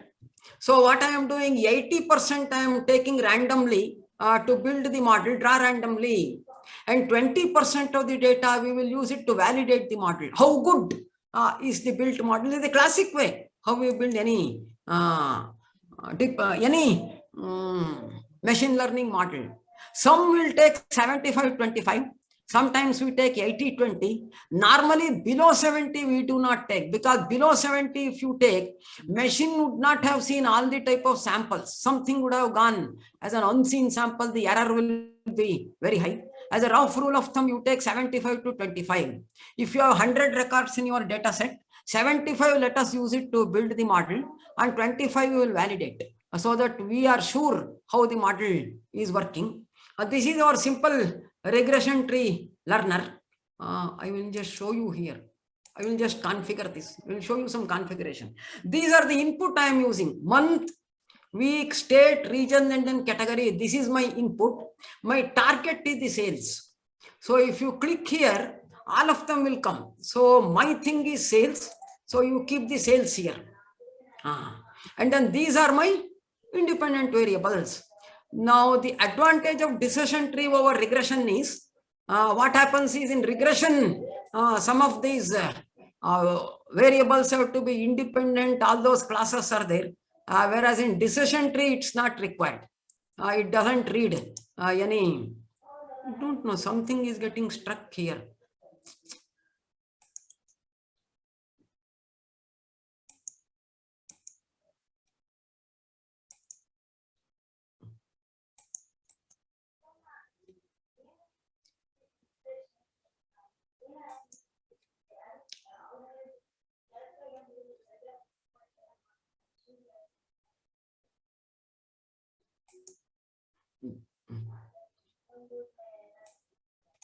I think I will log again. Let me see. Even this restart is not coming. Something is coming. Somebody talking. Some message I am getting in between this. Sir, anyways, time for the next break. It's 11:52.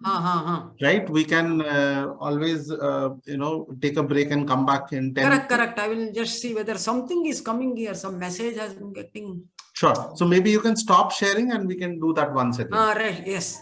So I would and I will everybody... show after this. I will show the text analytics workflow after this.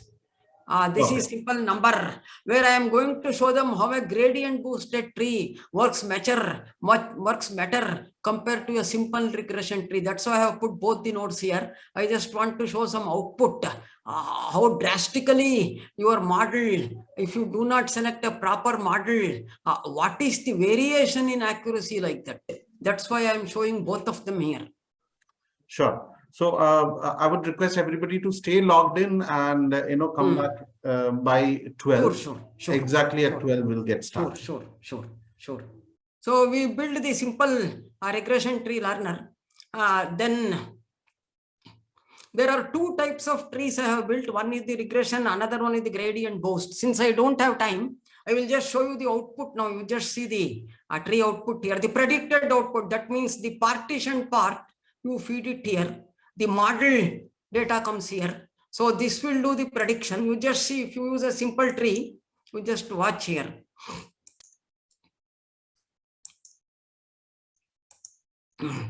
Now, California, if you take west is the region, office supply.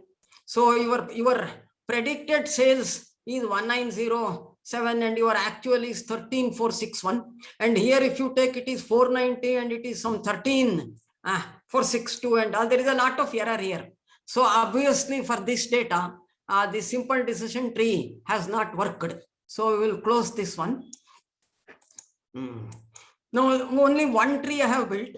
And this is what is called the gradient boosted trees. Instead of building one tree, we build multiple trees. So what we do is we take some type of an average prediction. So that is called gradient boosted trees. So the output of this I will show you. See here it is very close, 22,576, 22,481, 27,262, 26,837, 24,650. It is a very good prediction. So somehow we don't have a theoretical proof for any model building work.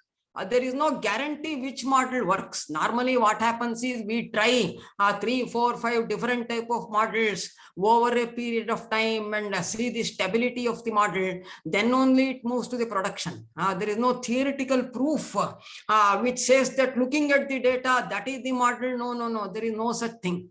There may be some automatic AI system which tries to do, but that all depends what type of, who is that expert and what rules were put there. If they are not put properly, no, obviously this will not work. I just showed this demo to you to tell that how easy it is to build a workflow like that. That was the purpose of this. Now I will show you one text mining workflow, which is our main topic of the day. I will just open the workflow. How to close this one? I will just show it here. Now there is a review here. I think that is from Amazon or Flipkart. It is an Excel file. So I will read the data here. The process flow of this I will explain first. Otherwise, I may not have time to do the entire, to run each node by node. It takes some time. At some other point in time, we can definitely do it. What you do, you read the Excel data or your CSV data or your PDF file, whatever it is. Where the menu of text analytics comes, I will show you in 9. There is something called other data types. You click this other data type, and text analytics is an extension of 9. So automatically when you download 9, text analytics or image analytics, your deep learning and all will not automatically get loaded. So how to load those extensions is click this file, come to install 9 extensions. You click here. Now it will automatically show you what extensions have been installed and what extensions have not been installed.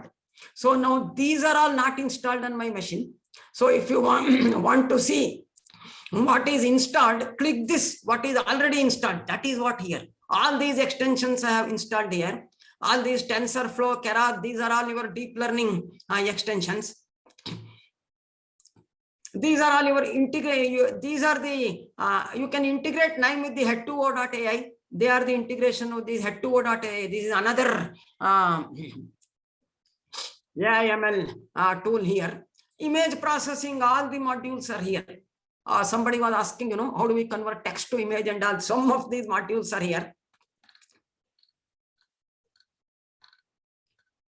All these are text processing. Text processing, deep learning is also there, so that you can use text processing with that BERT and GPT-3 type of models. That is what here. So Arabic, Chinese, French, German, French and Turkish. These are the languages which our 9 supports. So we don't have Indian languages. Once I asked them, why don't you write? Then he said, sir, what is it? India itself exports software. For us, it is better. You develop in your country, you give it to us, we will market it. That is the statement they made. So all these are your text processing extension. This Twitter, reading data from Twitter and all is come here.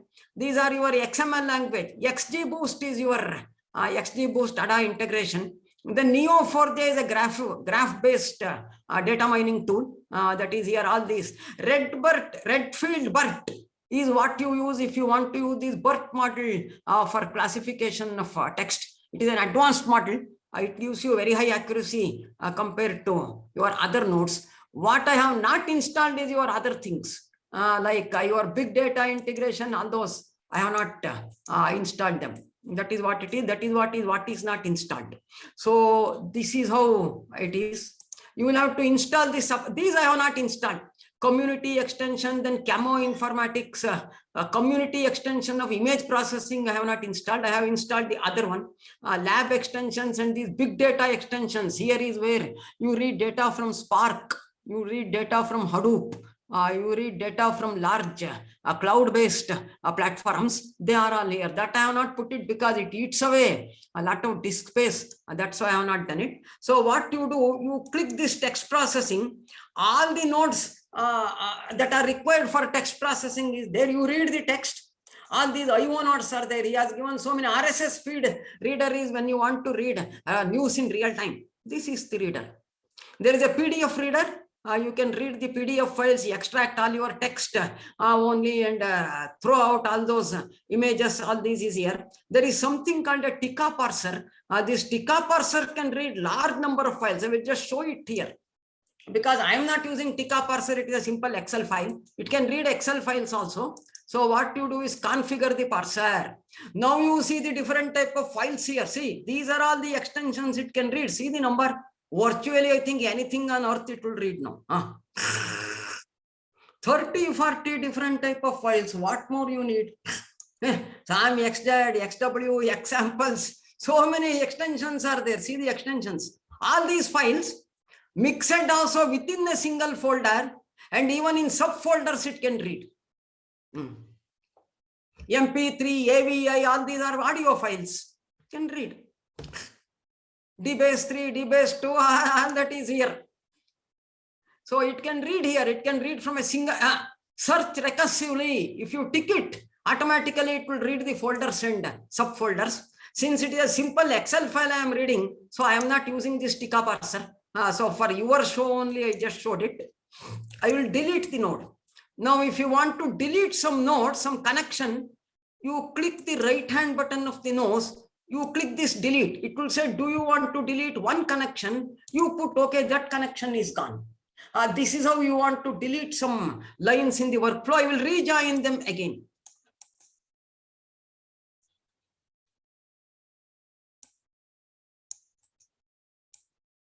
I don't know, something is happening. I'm not able to identify what is happening.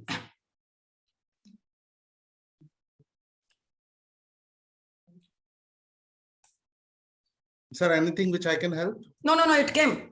It has come.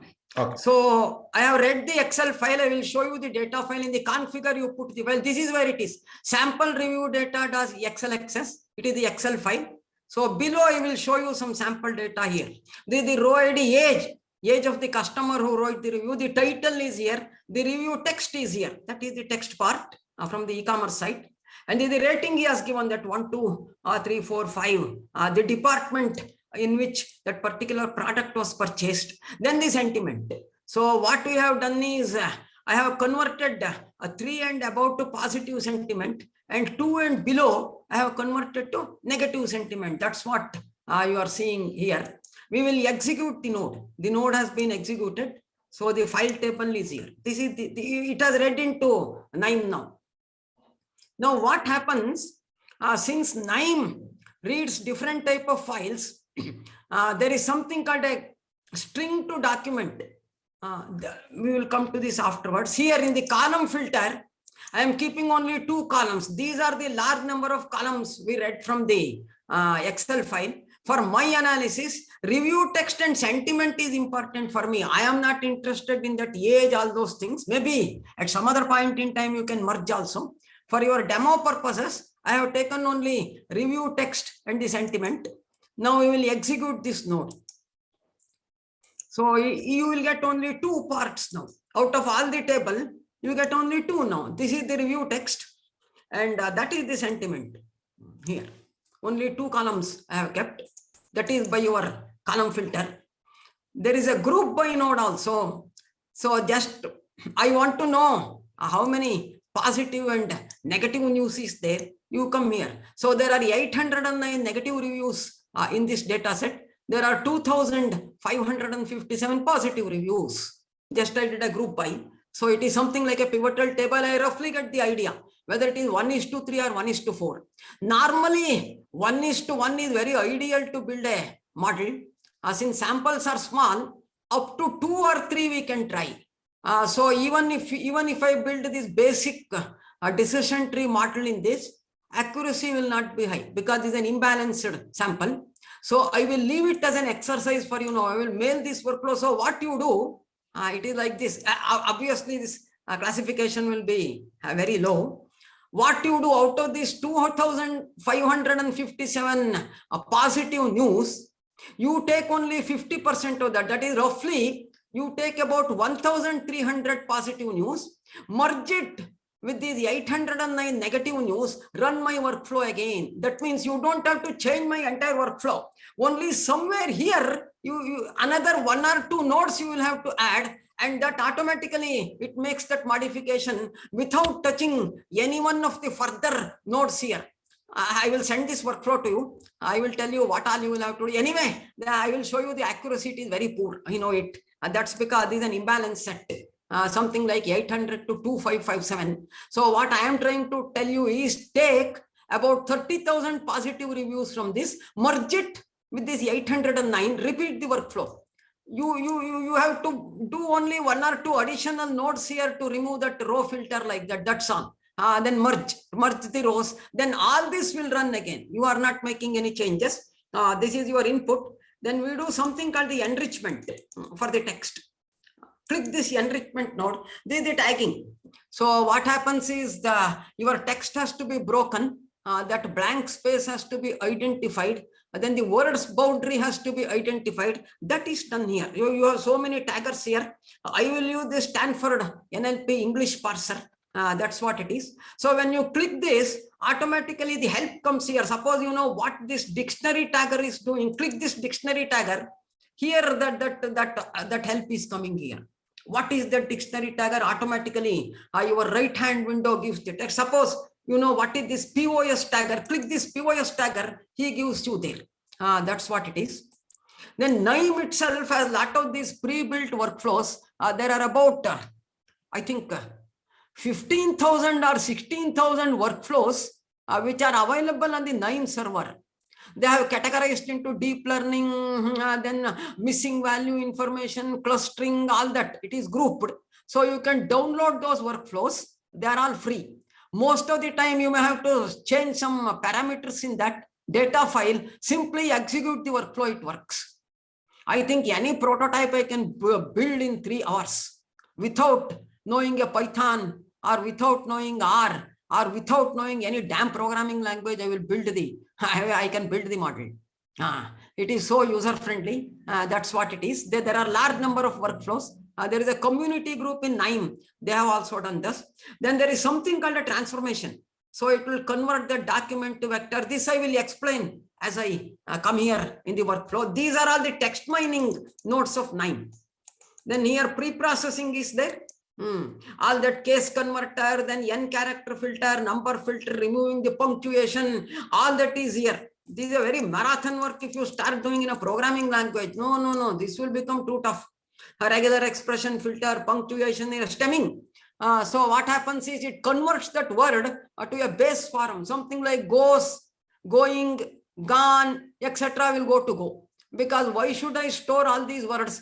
And then what happens is when I built the bag of words, they will all become different words. There is no meaning. Go, run, runs, ran, running. All these it stems. That is called stemmer. There are 2 stemmers he has provided. One is called the Stowball stemmer.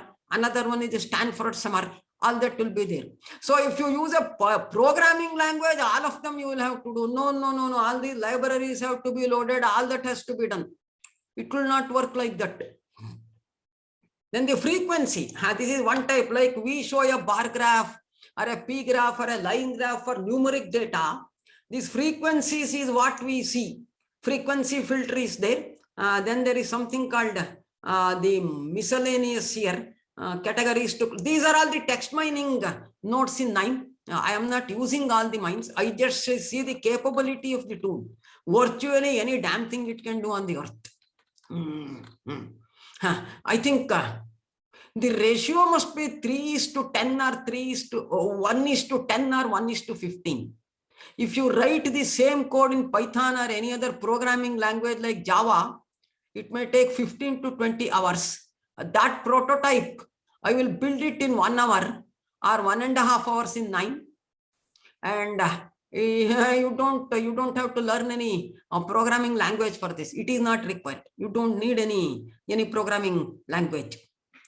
Now there is something called string to document. So what we do, since different type of files we can read, this it converts to an internal format. That is what we call string to document. So what it does is it converts to some internal format of 9. So I will just execute and then show you the output. I'll show you the output. This is my original data. That review text is my original data. This is original. This is that internally formatted data of 9. And he will use this for all the future nodes. Because one may be PDF file, next may be Word file, next may be some CSV file, and also what all he has done is, this is something like a standardized file format within 9. So whatever type of data you read within 9, he converts to this format, and all the text processing nodes will work on this data, not on your original data. So this is that file. You can see it. So I will close this one. Now this is what we call the pre-processing. I have converted to a document. Now from document, all these text processing nodes will work on the document format. They do not work on your original format of 9. So here what I am doing, I am converting all these uppercase to one case. Because what happens is sometimes your first letter will be capital, other letters will be small. So to remove it, I will do the case converter. We remove all these punctuation marks in the text, because for text analytics, I don't need all these punctuation mark. So we remove all these punctuations. And there are some characters like a, and the 2 characters, 3 characters, etc. There is an n character filter. We remove characters less than 3. Because don't remove characters more than 3. Unfortunately, what happens, this not is a 3-letter word, and this not reverses the polarity. See, if you remove more than 3, not gets removed and it will become good, whereas actually the text is not good. So be careful here, because it is a negative polarity changes. Always remove words less than 3. 3 and above don't remove, because unfortunately this not happens to be a 3-character word and it changes the polarity. This is one common mistake many times even my students will do in this text analytics class.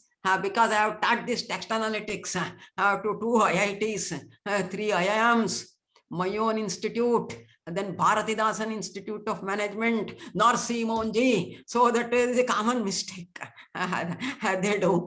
So don't do that one. Don't remove this not, because the moment you put 3, it becomes 3 and less. He removes that 3, and unfortunately this not gets removed. This is the common mistake, and your whole classification goes for a toss. Because that not got removed, that is a negative word.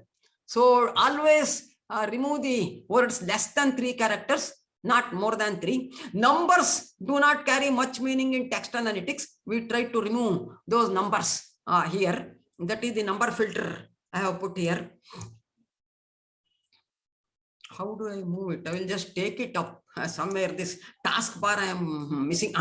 So 3-character filter, number filter I have removed. There are stop words like and, a, these are some stop words. We will remove all the stop words because they are not required for me. Then we attach a part of speech to each word in the text. That is what we call the POS tagger here. Whether it is a noun, adverb, adjective, conjunction, modifier, etc., etc. I don't know.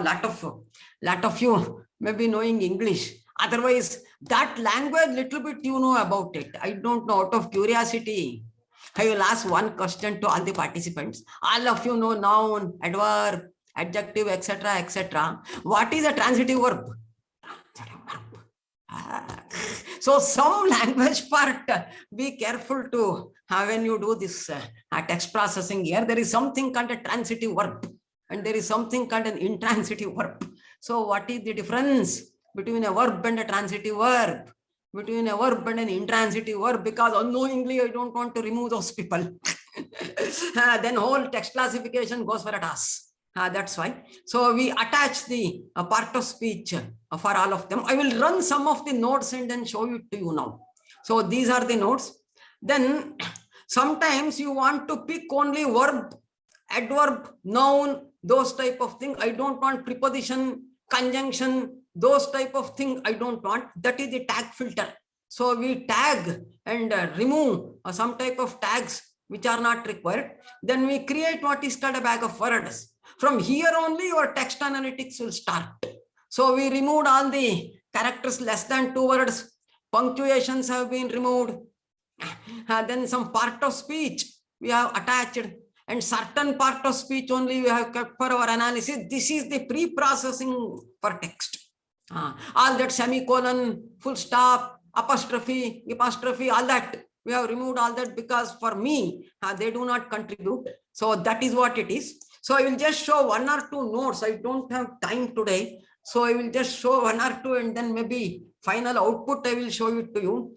Today I will not be able to show another 2 classifier because my colleagues are waiting to show some more on this. Maybe some other point in time I will show it to you. Probably I would have made it more than half day. I think I underestimated the time.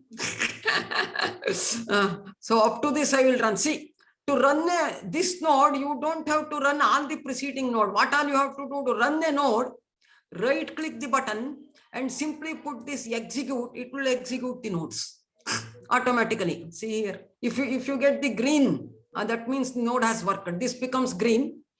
If it is an error, this becomes red. And when you move the mouse pointer here, below this you get a rectangle which gives you the error what you have committed. It is very simple to identify the errors. You don't have to go somewhere else and search for this. The moment you make an error, you will not get the green traffic. These are traffic lights. Red, amber. Amber means you are ready to go. Green means yes, go, and then there is no case or something. I mean, if it becomes red, that means some policeman caught you. You be there and then pay the fees or something. Then I will convert you to amber. Then I will allow you to go like that. These are the traffic light signals. These are the classic things. Even if you take HTO.A, rapid miner and all, this is the standard convention that is used in all these products. These are called the workflow products. Not menu-based product. Your Excel, Word and all, they are menu-based. What happens is every time you go for a menu, click it and then execute. No. That is not this. Workflow is the standard convention that is used. And there is something called big data.oi. All of them will follow this convention. Amber, red, green, like that. Red means there is some error message. Amber means it is ready to go. You have set up the setting in the node. Green means the node has been executed and some result has come on the node like that. I will just show you the output of this node. So sorry to interrupt. Wanted to check when do we have Anupama and Aditya come in? I will just show another 15 minutes at least. I will just run the workflow. Okay. Then what happens is the other 2 workflow, what is called the dictionary based method and the n-gram and 2-gram. I won't be able to show it today because I don't want them to wait all so long. So we will take it at some other time. Then we will repeat the program once more. Then I will skip all these and show that other 2, which are little bit sophisticated method of text analytics, including what we call the BERT. That stands for Bi-Directional Encoded Representation of Transformers. What happens is that it is a transfer learning model. Somebody has already learned and put those models. Let us fine tune those models instead of building from the scratch and then rerun the model. That is built by TensorFlow. So I will not be able to show them today. I will run the basic model and I will show them this is a very poor model I have built. I will give all the data and then all this to them. Let them try to improve the model. It is a bad model I am building here. This is what happens when we build the model first time. Anybody will not build a model with 85% accuracy first time. It never happens. This is always a learning here. So I will leave at that stage. Let that Capco experts also speak today. Let them also get a chance. Then we will come back at some other point in time. On this I will send it. So what happens is the POS tagger. Then I will remove certain tags here. So what I am doing is I am keeping only the adverbs, adjectives. I will show you the code for this. What this JJ are the Stanford Classic Dictionary. So JJ is an adjective, NNs are all nouns, and RBs are adverbs. The VBs are the verbs. See, your English part of speech, there are 130 part of speech in English. Now we don't need all of them. What has happened is Stanford they have grouped them into some 38 or 39 part of speech. So when I do the POS tagger, you don't get that original 120 part of speech, because they say for text analytics, we don't need all these 120. And when somebody writes a text analytics program for Indian languages, this has to be written by them. We don't have this. This is for English. English, Arabic, French, they are the languages which NIME has written these POS taggers. For Orissa, Variya, Bengali, Hindi, Telugu, Tamil, whatever it is, we have to write it. There are 1 or 2 startup companies in Orissa, they are working on this. They are funded, I think, by the TI project or something, that central government project. They are funding. One is done there. IIIT is doing part of it for Telugu and other things. IIT Kanpur is doing for Hindi and other our Indian languages. That's what it is. So this POS tagging is language dependent. So for my country, you will have to do this. And my country is more complex because you have that bars over the, I think English doesn't have bars. Then half matras will be there. The double colons will be there. So writing the POS is not that simple for Indian languages. I think that's why they did not write it. So that's what it is. We create what is called the bag of words. So this bag of words will split the sentence, and for each word, it will attach a tag. I will just run this and show it to you how it gives. There is a huge increase in the information. See here, how many records you have? You have about 3,366 records. When I break it into words and do the POS tagging and then come here, how much it is? Here. 68,141. See the ratio now. Sir, your original text has only 3,361 reviews. That is what it is. And when I did the text pre-processing, eventually I landed with what?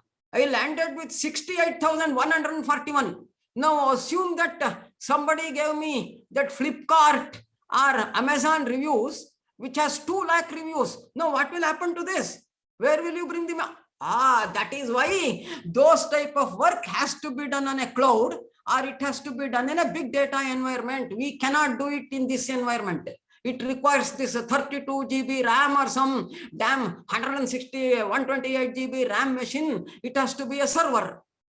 It becomes very, see here, I have my input records are only your 3,336. That is my input rows.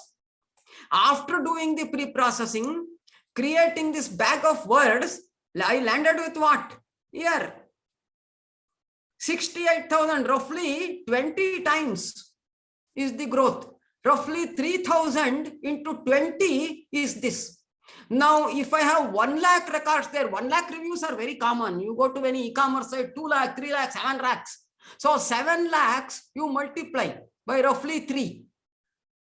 So 7 lakhs will become how much? 21 lakhs. Where will you store them? That is the difficulty with text. It looks deceptively simple. When you start analyzing it, now you see the drama now. 1 lakh, 2 lakh reviews are very common. Brand reviews, product reviews at that level, if you take, and you take my travel sites like makemytrip.com, travelsite.com, and then other trivago.com. No. 1 lakh is nothing for them. They all talk in terms of 20 lakh reviews, 30 lakh reviews on that thing. And your suspicious transaction records. No, 1 lakh is nothing. Nothing. See the problem here. That is why I was telling it runs on an 8 GB RAM. It is very difficult to run these type of workflows on a 4 GB RAM machine like that. See, this itself became 64,000 and odd here. It is showing. I will just open this and then show you to you. We have attached the part of speech for all. This is what it is. It has broken. NN is noun. VB is verb. This is what it is. I have taken only the noun, and then I think adverbs or something. This is what it is. So if you do not do pre-processing, take all those commas, full stop, etc., colon, gilan, you are out. So this 3,000 reviews If you do not do text processing, any, it may not be Python or it may be whatever it is. If you do not pre-process the text, you will run out of memory. You will not be able to analyze 10,000 records. You are gone. Your 8 GB RAM is out. So please don't do it. That's why we have done all the number filter, stop word filter, then all these filters less than 3 characters. All that I have removed. Now you can assume, if I put all these things, this 66,000 something, whatever I am showing here, it will be multiplied by 4 times. For a small data of 4,000 records, to do the text processing, what happened? It became 2,42,000. And if my reviews are 1 lakh, now you can imagine the volume. It is atrociously tough to analyze text. So if text itself is tough, let us come to images. Now you see the drama. If I store an RGB image of a camera, CCTV camera for 10 minutes, now you know what you will analyze. It will run out of memory like anything. Out. You take that CCTV recorder or something which you normally put in your houses to see who is moving, who is coming to your house. Now you can see the volume. Text itself, we ran into difficulty now. See the picture. It is taken in 3 spectral bands, RGB. There is a red channel. There is a green channel. There is a blue channel. 1024 into 1024. That became 1 megabit. 1 megabit is 1 picture. 10,000 pictures. Now where you will go? You are out. Pictures has to be stored in a different way. At some other point in time, I will show how to store them, because I was in ISRO. For almost 10 years, I served in ISRO. We know what to do these pictures. That's what it is. Then we compute what is called this TF and then IDF. Since I don't have time, I will run the end workflow and then show it to you. There is something called a tag cloud. Just like we put these bar graph, P graphs, line graphs for the numeric data, we cannot put these line graph, P graphs, etc. for a text data.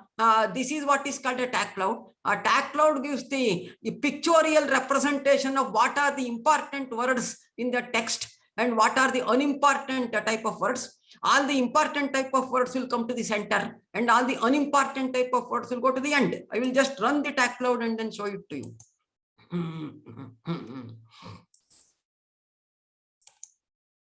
This is the tag cloud. All the low, size, fabric, where, etc., they have all come to the beginning. Now this can be customized. There is a way to customize this one. Somehow I am not getting this proper bar here. All of them are coming here. So it can be customized. So the size of the font gives the importance of the text. They all come in the middle. So here that menu also comes here. What color is assigned to what, like that. Somehow I am not able to remove these borders here. Somehow it has become. So at some other point in time, I will show you this one. We can adjust all this. Font can be adjusted. The color can be adjusted. So all that word, adverb and all, I can make it to appear in different color. Verb, preposition, adverb, noun, pronoun, all that I can put here in different colors. So this is how we pictorially represent the cloud. Then there is something called TF, IDF. We compute. It is something like that. What is the importance of the word to the document? We compute what is called the TF and IDF. We multiply the TF by IDF. That gives you the importance of the word to the document. See, I am mailing all those materials, that reading material. So you definitely read it. I think somehow I underestimated the time today. We will meet some other time. Don't worry. This is only one workflow I am going to show. Next time I will show you how I improved the workflow and increased the classification accuracy from some 60% or 40% to 90%. I cannot do it today. I will just run the last workflow and then show it to you. This is what is called a tag cloud. We will put a frequency filter and eliminate some low frequency words so that they do not appear and then create a big storage problem here. Then from that, we convert what is called a document vector. So this document vector is a vectorial representation of your text. I will just run it and then show it to you. This is very important. I will just execute the node. All the previous node, it automatically executes. You don't have to touch each node and then execute. You click the last node and then ask it to execute. The entire workflow gets executed. That is the beauty of the workflow. We are not going into module, line, editing, nothing here. You see, I think in a joking statement, I can tell, if somebody knows how to use a mouse, he will use the product. You don't need Python knowledge. You don't need R knowledge. You don't need Java knowledge. Nothing is required. What all that is required is a mouse expertise and some basic reading about these nodes. So if it is, that is your expertise, you can build the text analytics model in 24 hours, even the complex model with all the developer app, YAML app, etc., parameter optimization, everything can be built in 24 hours and put to production. You will not be able to do this with Python. You are out. You are almost out. You will slog for almost 10 days or 15 days to do the work there. And if small thing changes, some library version changes, one day the damn Python will be working, next day it goes off. Again, you will go to Conda load, pip load. This whole story starts back. You are back in the same boat. Some version will change and suddenly this damn thing stops working now. Again, you will have Conda install, Conda uninstall, that whole story will start. When you will show to your manager the output,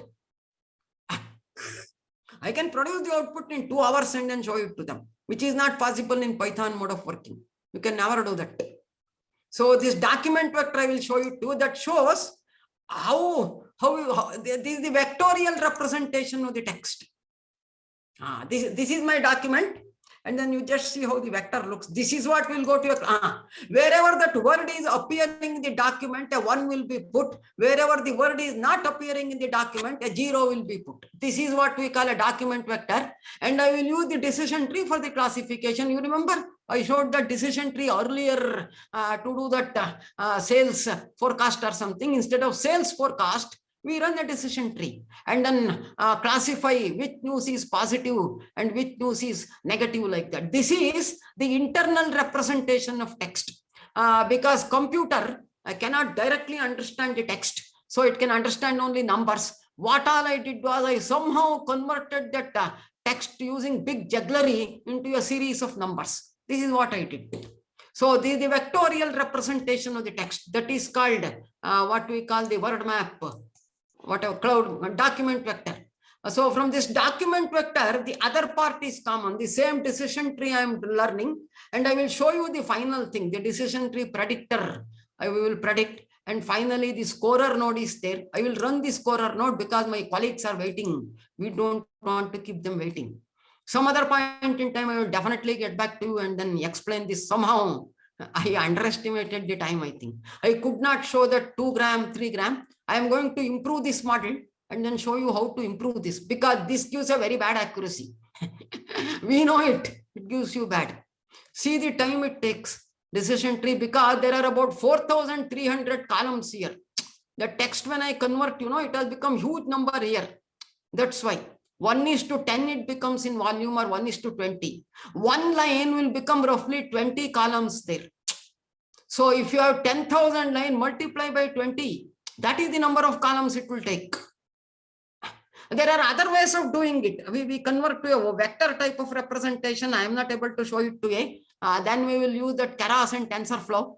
That BERT modeling is there. That will do it if your data volume is very large. I should have run this earlier, I think. Somewhere I reset these notes. Let us wait for a while. Even the small 3,300 records, you see the time it is taking to build a decision tree. This is a 16 GB RAM machine. What I am using is a 16 GB RAM, some latest processor with all that it comes. So normally a heavy volume of work, we cannot run them on the desktop. It is preferable to run them on a server. It can be hosted on a cloud, or it can be your own server, or whatever it is. That's what it is. So the TF-IDF is one method of doing. There is something called TF-IDF, that's called the term frequency. And the other one is called the inverse document frequency. That is something like a digital signature of your text. Let let me put it that way, you will all understand. Something like it is some 3000 line or 4000 line, somewhere I am going to record them in a bit vector form. That is what we call the signature of your text. That's what it is. I have somehow converted that to your signature. That is your 1-0 representation, what I showed. After removing all the punctuation mark, stop words, words less than 3 characters, all that has been done. If you keep all those things, it will become worse. Ooh, it will become 18,000 record now, not that 6 lakh something.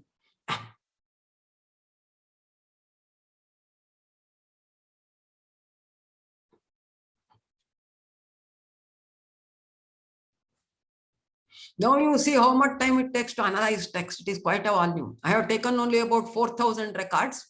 That 4,000 records have become columns. It has 7,270 columns. See the volume here. It is 7270. That's why it is taking so much time.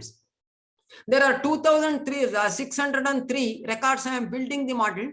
I am validating the model on 651 rows just to see how it classifies like that.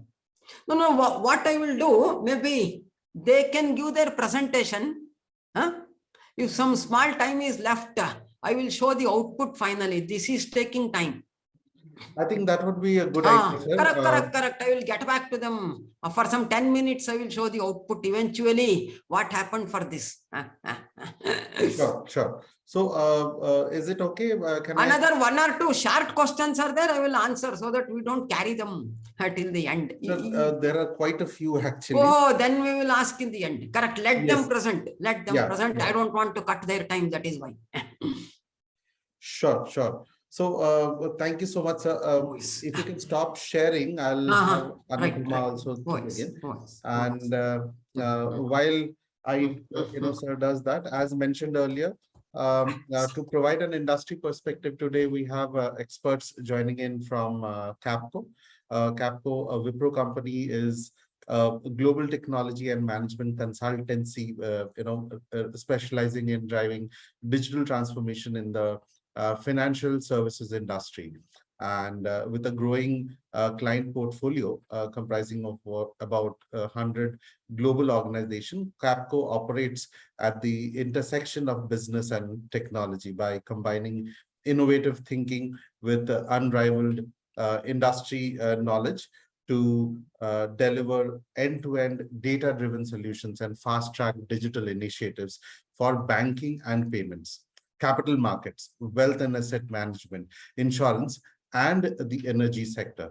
So, their approach is tailor-made to fit with each client's problem, with an emphasis on building long-term strategic partnerships that foster, collaboration and trust. So, Capco offers a globally integrated service with offices in leading financial centers in 32 locations across Americas, Europe, and Asia. So my pleasure to introduce you to Anupama Rathore and Aditya Pant. Anupama is a senior consultant at Capco, analytics and data science professional since last 9+ years, and she has experience in designing and delivering impactful AI/ML solutions for banking, retail, and loyalty and edtech sectors. She's an independent data science instructor, MBA postgrad in data science and business analytics from McCombs School of Business, Austin, Texas. And she is a green lifestyle enthusiast as well.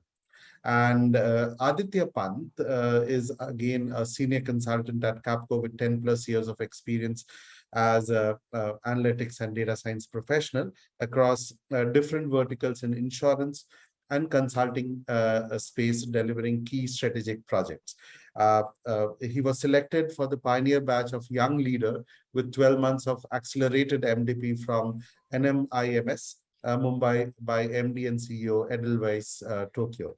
He is MTech postgrad in data science and engineering from BITS Pilani, and Aditya loves comfort food, so he calls himself as a comfort food enthusiast. All right, so Anupama, over to you. You can start sharing your screen. Yeah, thank you, Sudeep. Thank you so much for introducing us and in fact inviting Capco. Give me a minute. Let me share my screen. So is my screen visible? Yes, it is. Yeah. Can you go to slideshow mode?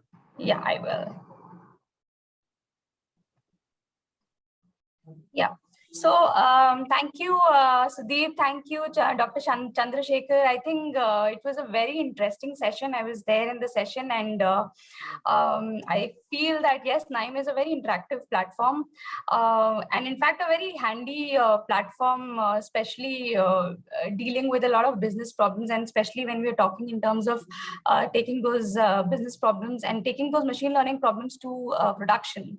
So a very informative session. And so today from Capco, I'm here to present a stock market prediction and where we've done sentiment analysis. Anubhav, before you proceed, though we have planned for a break at 12:50, Sure. do you suggest that we take the break at 12:15? 12:15, I meant yes. 1:15, sorry. Yeah, we can take the break over there. So basically, are you saying that we take the break first and then go with the session, or So I think we can continue with the session and take the break whenever you let me know. Sure. Okay. Okay. Yeah, perfect. Yeah. Thank you. Okay, so now we're talking about stock markets. We're talking about stock prices over here, and I think there were a couple of questions also coming in asking about financial predictions and stock market predictions, and so I think it's a very relevant use case that we've done.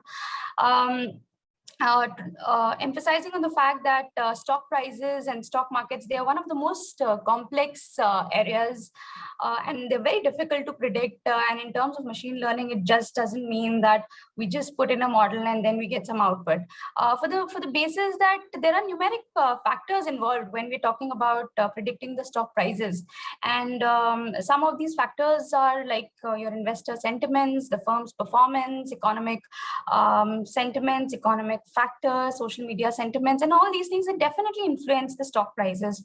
So when we are talking about modeling them, we are also talking about having a good domain knowledge and a good understanding of the stock prices, the stock markets, and at the same time, a good knowledge about the company, the domain that the company is into. And so the aim of this use case that we've done is to investigate the performance of these machine learning models to predict the stock market movements based on two major input sources, or I would say data sources. One is the historical stock prices, and yes, taking in the sentiments that is coming in from the news articles. Over here, we're following a very basic and a very layman principle with the fact that if anyone wants to buy if anyone is doing a trading in stock, the idea is that they will buy at a low price and they will sell at a high price. But then the important question to answer over here is, what is that right time, or what is that right picture when you would want to sell a stock or you want to buy a stock? Talking on that perspective, the business problem that we have worked on is that we would want to predict whether the next day adjusted closed price of a company stock will increase or decrease based on the sentiment analysis from the market news articles. And to do this business problem at this point of time, we have considered a little bit on the global perspective, taking in the global scenario, and that is why we've looked into the UK markets more. And to solve this problem, this has been an approach towards solving the problem. Now, when we're talking about solving this approach, the approach over here, it looks like we'll have an input data. And when we're talking about input data at this point of time, we've analyzed the financial news, and news taking in from the online sources. There's still much to do in terms of considering the social media blogs, and that talking about the Twitter blogs, or we're talking about the corporate disclosures or information about them. But when we're talking in terms of business perspective, what happens is that all this information is not very readily available. So the financial news that we've considered is the public information that we have, and the historical stock data that we have from these online sources. So these are two main sources that we're considering as our input data. To this input data, we've done a bit of feature engineering. And when I'm talking in terms of feature engineering, we have to work out, we've majorly used the text data, and that is used this text data to generate a sentiment score. And that is something which even Sir was talking about. Basis what is the emotion, how the words are actually reflecting in terms of emotions, and then they can come up with some sentiments. And when we're talking about sentiments, it is more about your feelings, how you would consider a particular piece. Is it a positive one? Is it a negative one? And that is something which we've tried to convert in and bring it into a score. So over here we've, and I'll be talking it in a little further, what are those different methodologies that we've used. That was about doing the feature analysis in terms of the text. And at this point of time, we've just considered the stock prices as is, the opens, the close, highs, lows, and the adjusted close prices.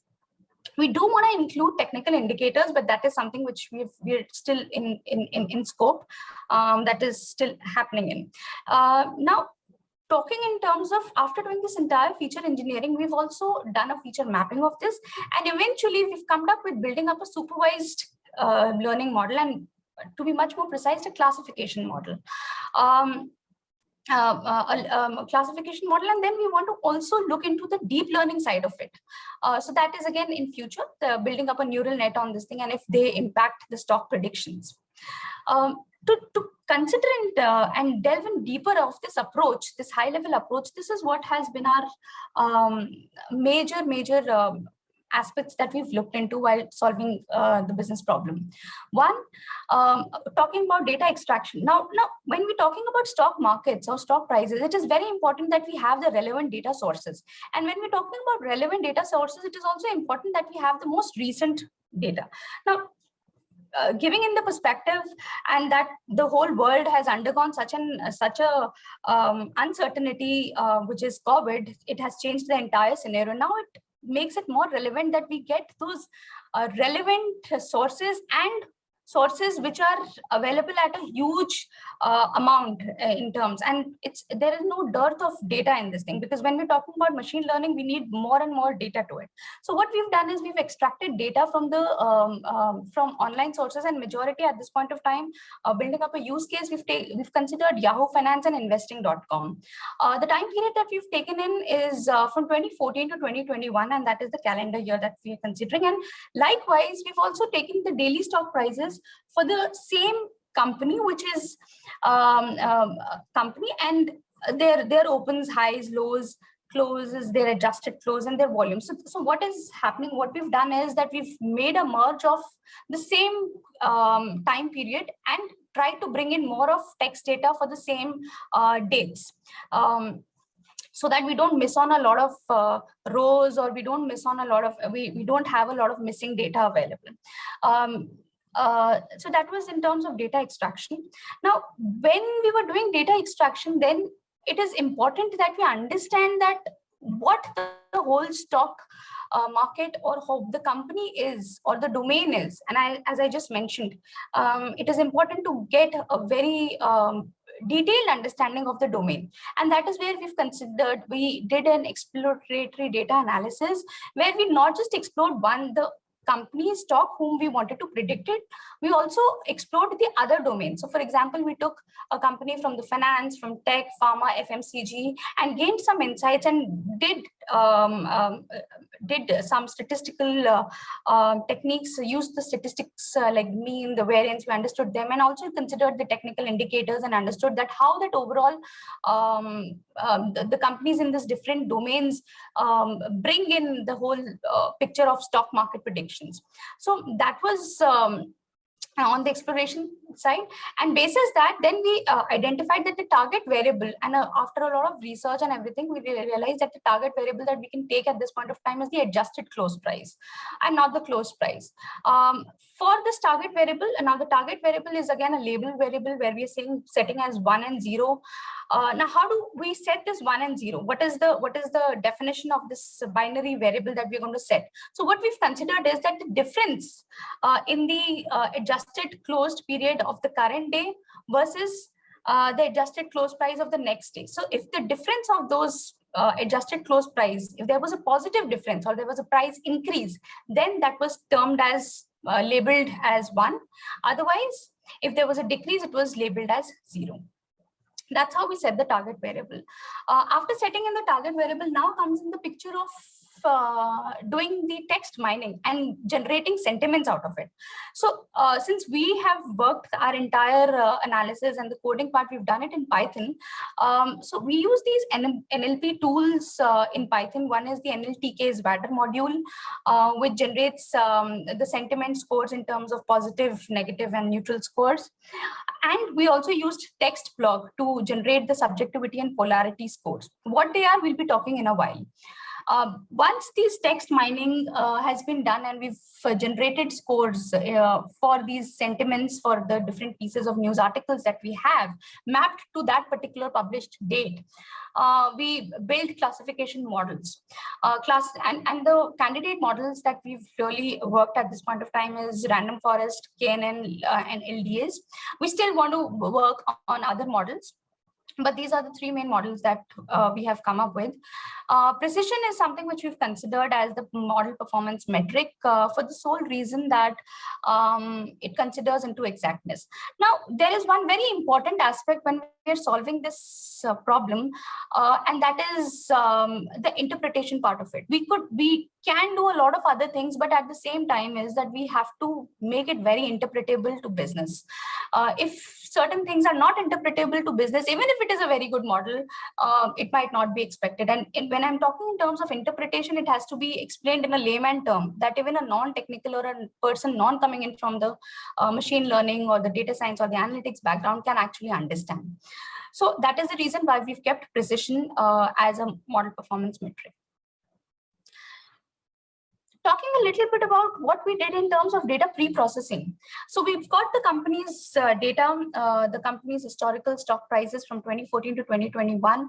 And at the same time, we also took in either the company or the domain in which the company is, that company's news articles related to it.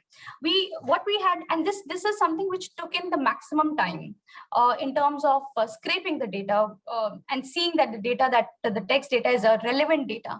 So in Python, what we've used is we've used Selenium and the beautiful soup packages majorly to extract the text from these HTML sources. There are definitely other ways, but yes, this definitely takes a lot of time in terms of getting the right amount of text data. Getting the right amount of text data and then doing a lot of text cleaning to it, removing these unwanted spaces, breaks, unwanted trailing characters, then at the end it makes sense. And as sir also mentioned over here, setting in terms of those filters, because it's only those words or it is only those sentences that are more meaningful, and that is through which we eventually come up with a score. Now, for demo purposes and to get a clean output of it, we've dropped all those rows which did not have any published dates or duplicates or duplicate dates.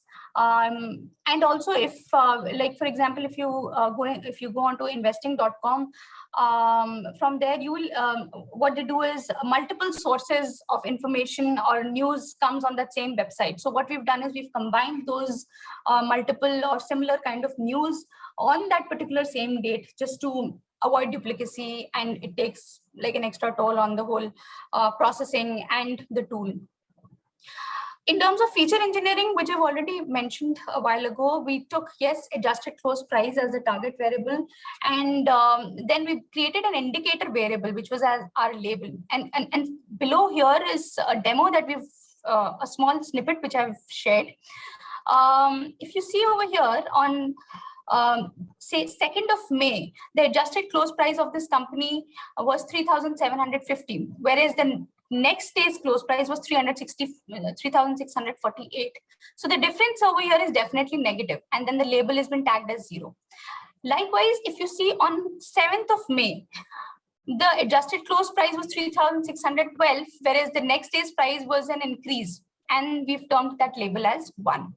So that is how we've created the target variable, and this is the kind of feature engineering where we've done over here. Now, here we're talking in terms of the sentiment analysis and the techniques that we used.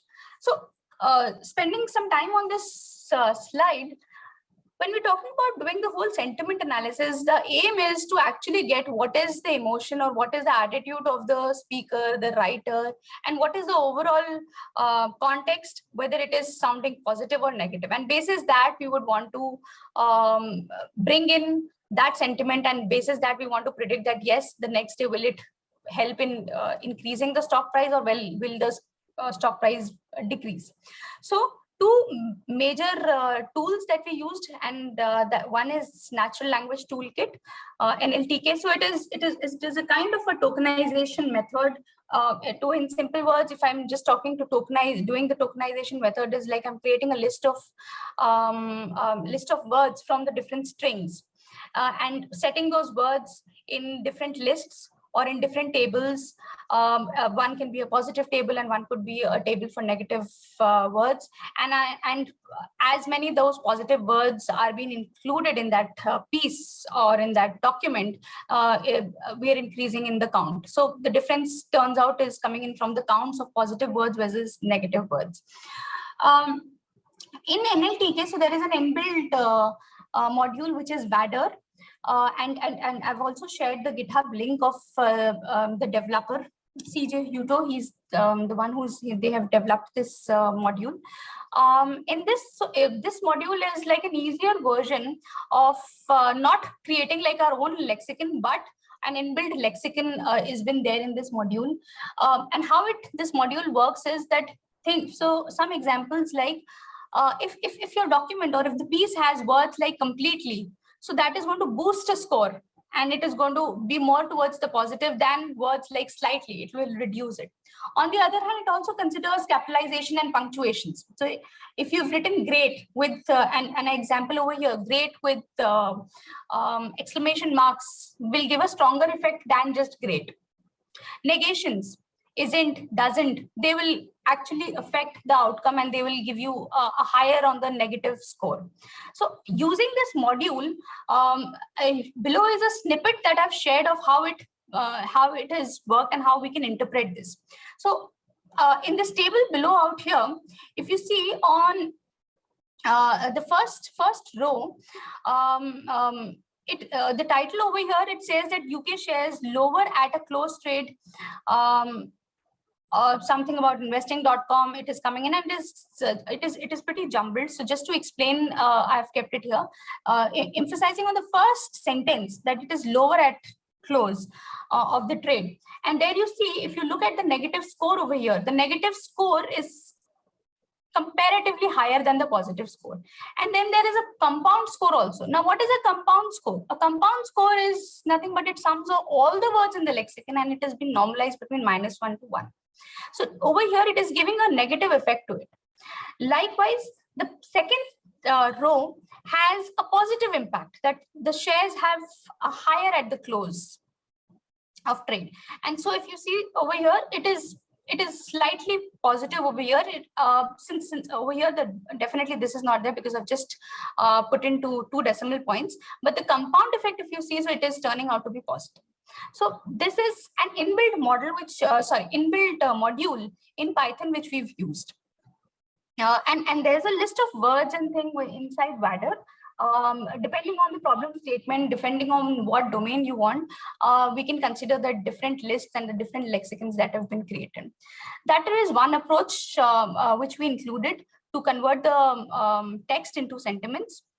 And the other approach that we did was using the text block, basically bringing in the polarity and subjectivity to the statements and the sentences. The difference over here and I just missed it. So NLTK will be majorly used.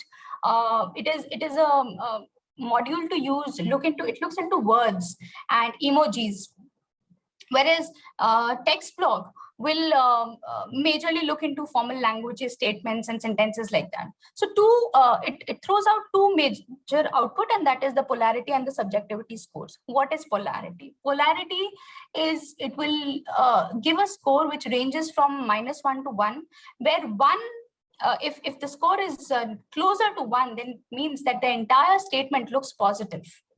And subjectivity, On the other hand, it is generally it is referring to the opinion, the emotion that has been coming out, and it will give a score again in the range of 0 to 1, where 0 is saying that the statement that is been given, it is a very objective statement, but if it is closer to 1, it will say that it has a subjectivity into it, or it has a perspective to it. So these are the two main text mining techniques that we've used to generate sentiment scores. And finally, the table, this is how our final table looks in when we are wanting to build up a classification model. So at one hand, we have the historic share prices, that is all the, and this is basically on a date level, more like a time series data. And on the other hand, we've just generated the scores, and we've just used the scores, that is in terms of subjectivity, polarity, compound, negative, neutral, and positive, to analyze the text data. And the label is the Y variable that we've considered, basis the adjusted closed price. Now, looking in terms of the classification models, there are different models that we can build, but being the candidate models, these are the three models that we've worked on: linear discriminant analysis, k-nearest neighbors, and random forests. And for these models, how we've done the train and test is that being it a time series data, we've done a 80-20 split for in the train and test. The data is of course not split randomly, just to avoid the occurrence of overfitting issue or a look ahead bias. And also we've tried to maintain a balanced class. So when I'm talking about being a balanced class, there is equal number of positives and a good number of positives as well as negatives in the entire data set. We've also scaled the data set because just that we don't want to, especially like a model like KNN it is definitely impacted by the magnitude of numbers. So to look across all these models on the same scale, so we scaled the data. And again, when we want to bring in an explanation to why the model has been done to business or explaining it to a client perspective, we've considered precision, just saying that yes, and it is easy and pretty much interpretable. Looking at the results of these models. So now in the stock price prediction, both the aspects are important for us. It is not just that I'm looking at only the increase, or it is not just that I'm looking at only the decrease direction. So a one fit model will not really work. And that is the reason why we figured out that a random forest classifier is a better model in terms of precision when it is predicting the increase in the stock prices, because it is giving a 63% precision. Whereas a KNN model or a k-nearest neighbor model is a good model if we have to predict the decrease in the price of that particular time. A linear discriminant model, we did it because it is a model which gives a good separability in the classes. But eventually looks like the model did not throw out a good precision values. So we considered KNN and random forest. Now we would want to further build on neural nets, and we would want to also further build on stochastic gradient descent models, and look into it, that how it is working overall, and how it is helping and improving in the model. And so here is the so the last part over here is that this is what we are further looking in. Definitely, if you look at the metrics and we look at the model performance, 63% or 79% in this model, we've achieved it, but that is quite a small data set that we're talking about. And again, when we're talking in terms of stock markets, the biggest challenge is scraping the data. So as more and more data is coming in, we have to create more and more lexicons to it, refined, cleared lexicons towards that particular domain. So basis that, the future scope that we want to build on is generating more and more additional sources of news from different sites, or if we get the corporate information, because that is the more relevant information. That will definitely help us to build a better model. One is that we have to look into. Another is, at this point of time, we just explored the NLTK and the WADR modules. Another approach could be creating our own corpus, creating our own lexicon about it. And that will definitely require more of domain expertise coming in, and then trying in these the classification models to it. One very important thing that needs to be explored is the technical indicators. So basically the moving averages, the relative strength, bringing in those things in the instead of just taking in the historical stock prices as is. And then running in these same models and seeing how this impact is. And at the same time, as Sir mentioned, BERT is something which is what we would want to work, and we are working on, because we believe that, yes, the stock prices, BERT is a model where stock prices, the prediction, it will really improve, and it will be interpretable at the same time to the business. So yeah, that's what we've been doing from the entire use case side. Any questions? So I see there are few, Anupama. I'm going bottoms up. So there is a question from Rishi who's asking how were other factors affecting stock market on day-to-day basis controlled or used in the model building? What can he mention? What exactly factors that is he looking? So basically, Rishi, at this point of time, other factors, if you're talking about technical factors and indicators, no, we've not considered at this point of time. So our emphasis was majorly to look into sentiments only, and sentiments coming in only from one source, and that is the news sources. So Rishi is mentioning it's the movement of currency. Yes, so we have not considered that yet, Rishi. That is something, and that's what I mentioned. That is something which has to come in the model. This is a very base model, Rishi. Yes. A lot of other things can be done to this, but as in one, and that is exactly where even Sir explained that to get into the details and to get into those advanced versions, the most important thing is that the basic version has to be correct enough and interpretable enough that we then move to the advanced versions. Because for anything that we do, we have to explain the why behind it to business. Just to add, hi Aditya here, Rishi. Sometimes a lot of these information, if there is a very high fluctuation, they get reported on news. So by that way, this gets implemented or this gets incorporated in the model.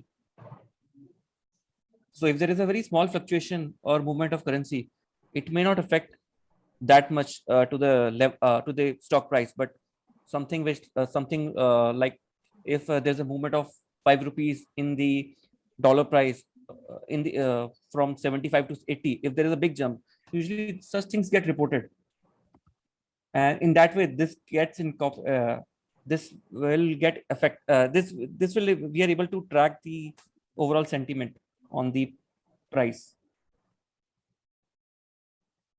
Yeah.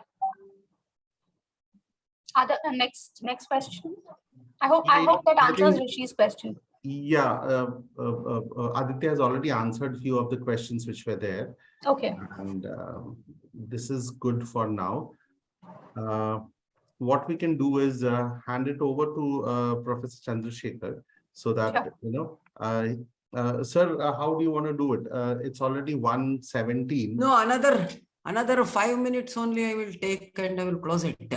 Sure. Just that output I will show it to them, that's all. Sure. And there are a few the- questions I think, you can take. Sure. Output has come, so I will just show it and then tell them how your further models can improve that output. I just showed them the base model, that is the decision tree. Sure. So we will see what addition thing can be done. There are 2 more models here. What I will do is Professor the Chandrasekhar, data. sorry to interrupt. I wanted to also have Sumit come in for 2 minutes. I hope that is fine. Sure. Perfect. Sure. Let me. Mhm. So, ladies and gentlemen, please welcome Sumit Pai.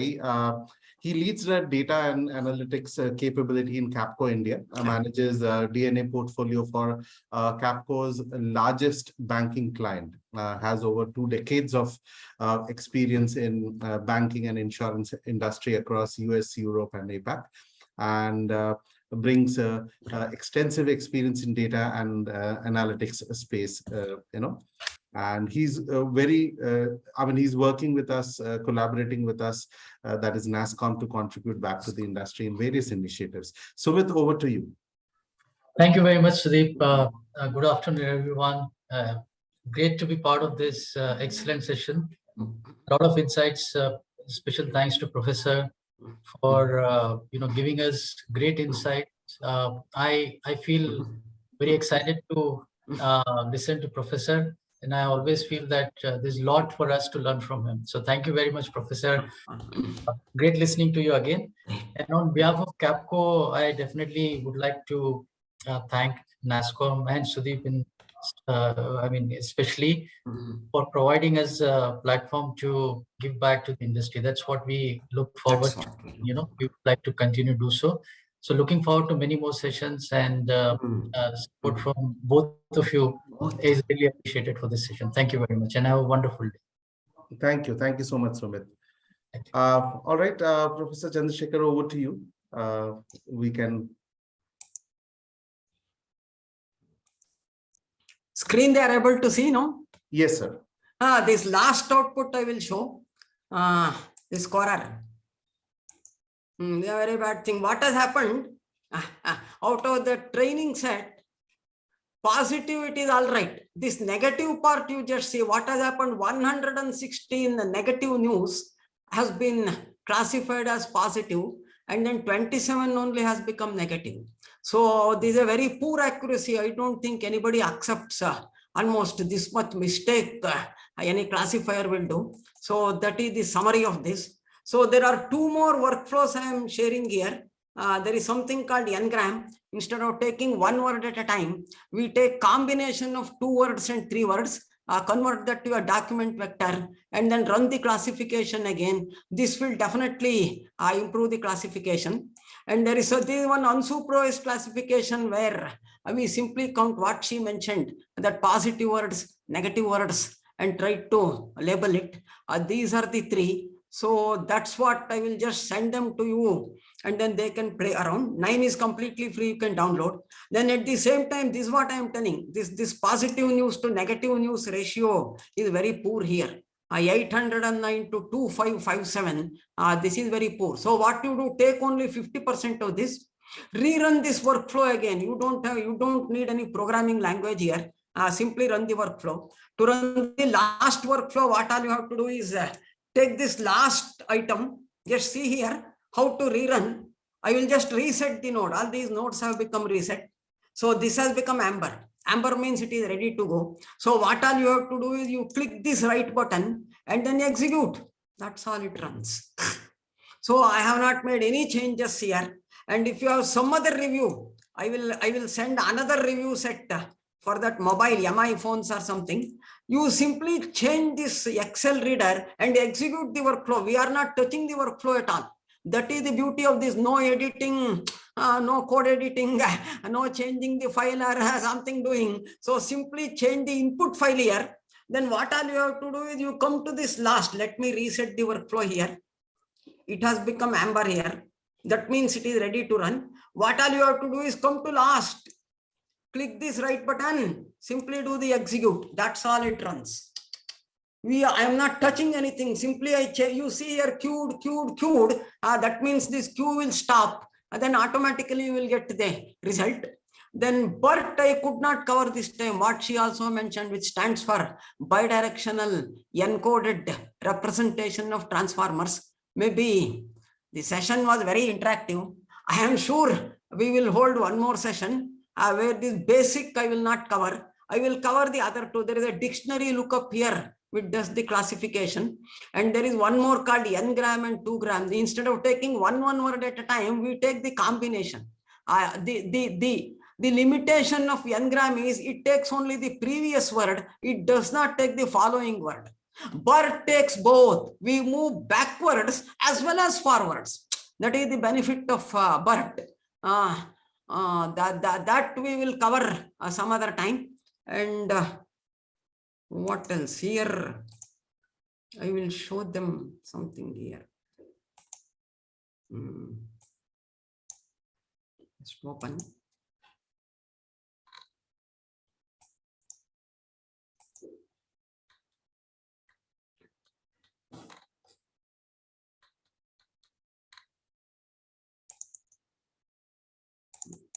The entire thing I will mail it to you. These whole things are there. Workflows are here. There is a hotel booking site also. This is a real life data only. You can play around with that. What people are speaking. Particularly, I think this was taken from Make My Trip, who have written badly about the hotel. I think Vovo also, which are the dangerous ratings. Somewhere they will say mosquitoes were there, bed bugs were there, all those type of negative reviews you find here. This is one of the questions they raised earlier. If negative reviews are there, what do we do? Here, this data set contains more negative reviews. So what you do, downsample the negative reviews now. Let the positive come on the top. And there is something called a topic modeling I could not cover today. So we will cover some other time. Then we have that chi-square keyword extractor and the network keyword extractor. So what normally we have to do is take both the three algorithms, take the common keywords, which all of them are finding, convert that word to vector, then do the classification. We are used only the simple decision tree. Next time we will use that Keras and TensorFlow and then see whether deep learning works better for them. I have given some, all these I will mail it to you. Whatever I am showing here, this 9 basic, quick start, text processing, POS tagging, and there is IDF computation, which gives you the importance of the work to your document. I have written a small Excel program here. I have taken 3 sentences and then show you how the IDF is computed, which NIME automatically did it. There are 1 or 2 books here. There are 2 PDF books here. One is by Charu Agarwal, who is from that IBM Watson Research Center. Again, happens to be my IIT Kanpur person only. He did lot of contribution for that Watson. He wrote the text analytics part of Watson. There is another text mining book which is used to teach the course. So both of them I have put here. Along with the workflows, with the data, I will mail it to you. Please download NIME from that site. Add the text analytics extension, because when you load NIME, it doesn't come, only the basic module comes. Go to this install extensions. That's all. It is very simple. Click this file. Go to this install extensions. All of them will come. Only tick them. They will come. And if some of you get stuck with this error, there is something called view NIME log. So when you click the NIME log, you will get more. This will help you to debug your thing. There you get a small path-like thing. This is the entire workflow. All these error. Most of them will come here and it is easy. What you do, take this part, whatever error you don't know, copy it and put it to that NIME community. There are about 70,000 contributors to the NIME community. Either it would have been already answered. When you put some keywords there to that NIME community in this log, they will give the answer. Highlight some keywords here. So put it into the NIME log. So that NIME log, if it is already there, it will pull out all those using our text analytics only. Like a search engine, he pull out all those answers and then give it to you. Otherwise, they will do it. NIME is available for commercial purposes freely. That mail from the CEO of NIME, we will circulate it to all because it has officially come from his mail ID. So that we will circulate. Maybe we will meet some other point in time after you also try. As teachers, We want you also to try something. Otherwise, this becomes a one-dimensional, one-way traffic. The learning will not transfer. There is something called a transfer learning. Transfer learning happens when the other side also does something. Otherwise, it is one dimension. It doesn't work. I will give the data files also to you. Let us come back after some time, and I will cover this 1 gram, n gram, which I could not cover today. Dictionary lookup, I will cover that. But what we spoke, what we call the transfer learning, all the three we will cover by some similar class like this. It was highly interactive. I thank all the participants also who raised good amount of questions. It was nice in talking to you all. Hope I could clear as much of your doubt as possible. Otherwise, our Sudeep will give my mail ID. You are always welcome to send me the mail. We will answer. My mobile also, I will give it to you. You can call me. Absolutely. There is no restriction for me to answer all your questions. NIME community, I will ask them. You can join that NIME community in our country. There are about 700 or 800 members who are using NIME in our country. You will get access. Sometimes they will also come and give a presentation. I think that's all for the day. Again, thank NASCOM for giving opportunity to speak with whatever little knowledge I know about this field. Thank you once again for all this and patient hearing. Thank you so much, Professor Chandrasekhar. Now that we have some questions, please, yes, whatever something I can answer, I will answer. So I'm going from top to bottom, as in the oldest to the new one. Okay. So there was a question earlier by Venkat, who was asking that, the reason he had asked, which are those other platforms or, softwares available through Google, Microsoft, and Amazon. And we have that H2O.OI, Rapid Miner, some big ML or something. They are the other three platforms. So he's asking the question: is any similar API for NIME is available? Which usually developers use for programmatically integrate into their application. There is a developer version of NIME. Okay. I think it is open, or I don't know, because I normally use this and finish my work. Most of it anyway is here. So I did not see too much of writing, maybe probably. No, there is another way. What you do, they can write that small part in that Python.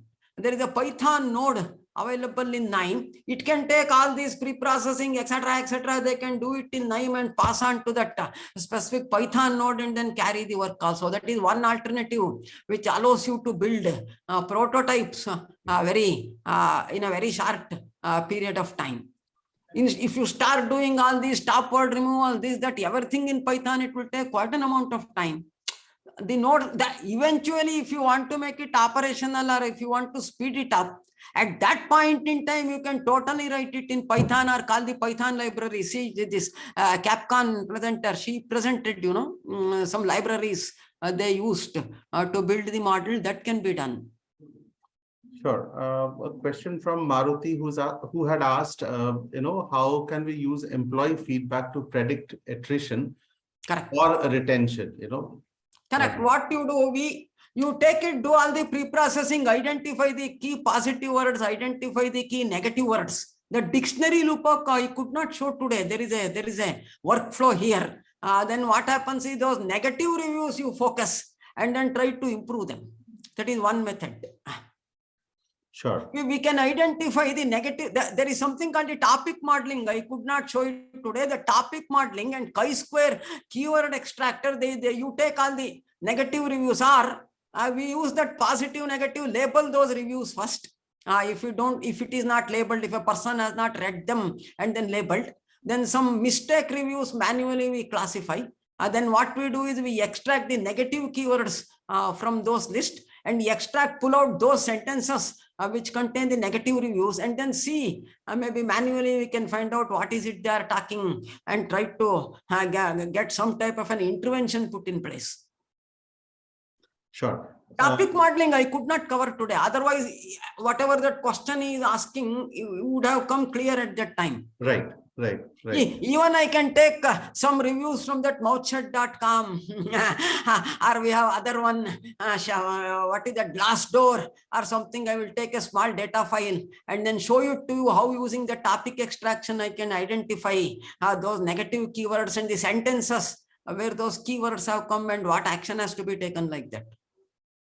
Sure. A question from Sachinder Sharma, who has asked, how does the software differentiate and decode between sentiments, right? So what we say, how we say it, and across, say, cultural dimensions, different cultural dimensions. So how does the software No, that differentiate? semantic part, that's what I told him. It is little difficult to handle. I don't think we reach at that stage. What all we are doing is identify the keywords, etc. And if there is that emoji they were telling, if that can be integrated with this, I think those two has to, see, that becomes an image. Now that image has to be converted to some type of a text or number. That number we will have to use this as an additional variable and then get a combined sentiment score. Sure. Question asked by Suru Chandani, what kind of prescriptions can be suggested based on the outputs of the sentimental analysis? Correct. What has happened? Sentiment is an additional information which you are putting, and all your regression, decision tree, some output it gave, including the sentiment, their classification accuracy will go up. That is the first part.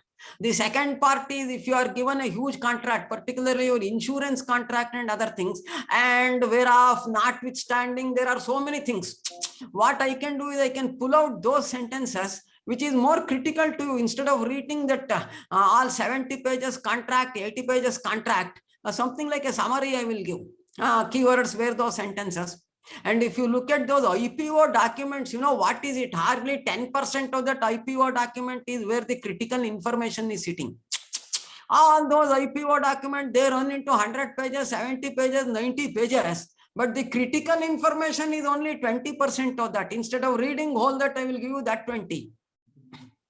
Sure. And particularly in the legal field, that is another field. There is no number at all there. The whole information is text only. How much your previous judgment you will do and all. I think probably NASCOM should hold another sentiment or this type of analysis for the legal community. That is the maximum help they can get. There is no number at all with them. It is all fully text. Right. Your CBI charge sheet, this, that, and all, where are numbers? And they take a truck to the court and then put all that document. They hire a truck. I don't know, their volume is 20,000, 30,000, 40,000 pages with picture, images, this, that, all the things. And if a poor trainee goes for that internship, in 1 month, what does he read? No, he is out. By looking at the document itself, I think he will run away from that room.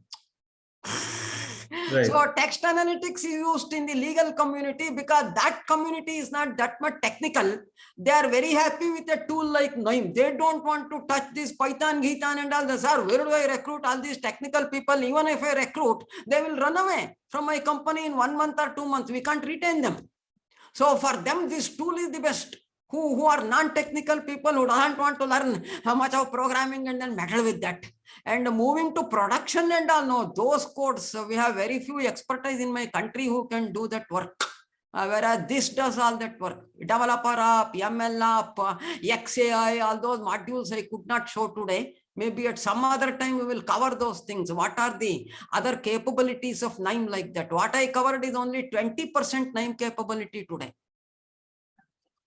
All right, sir, we'll rush through this now because quite a few questions people are adding up. So, in fact, very good. It is highly interactive. I like it. As teachers, we like questions. So,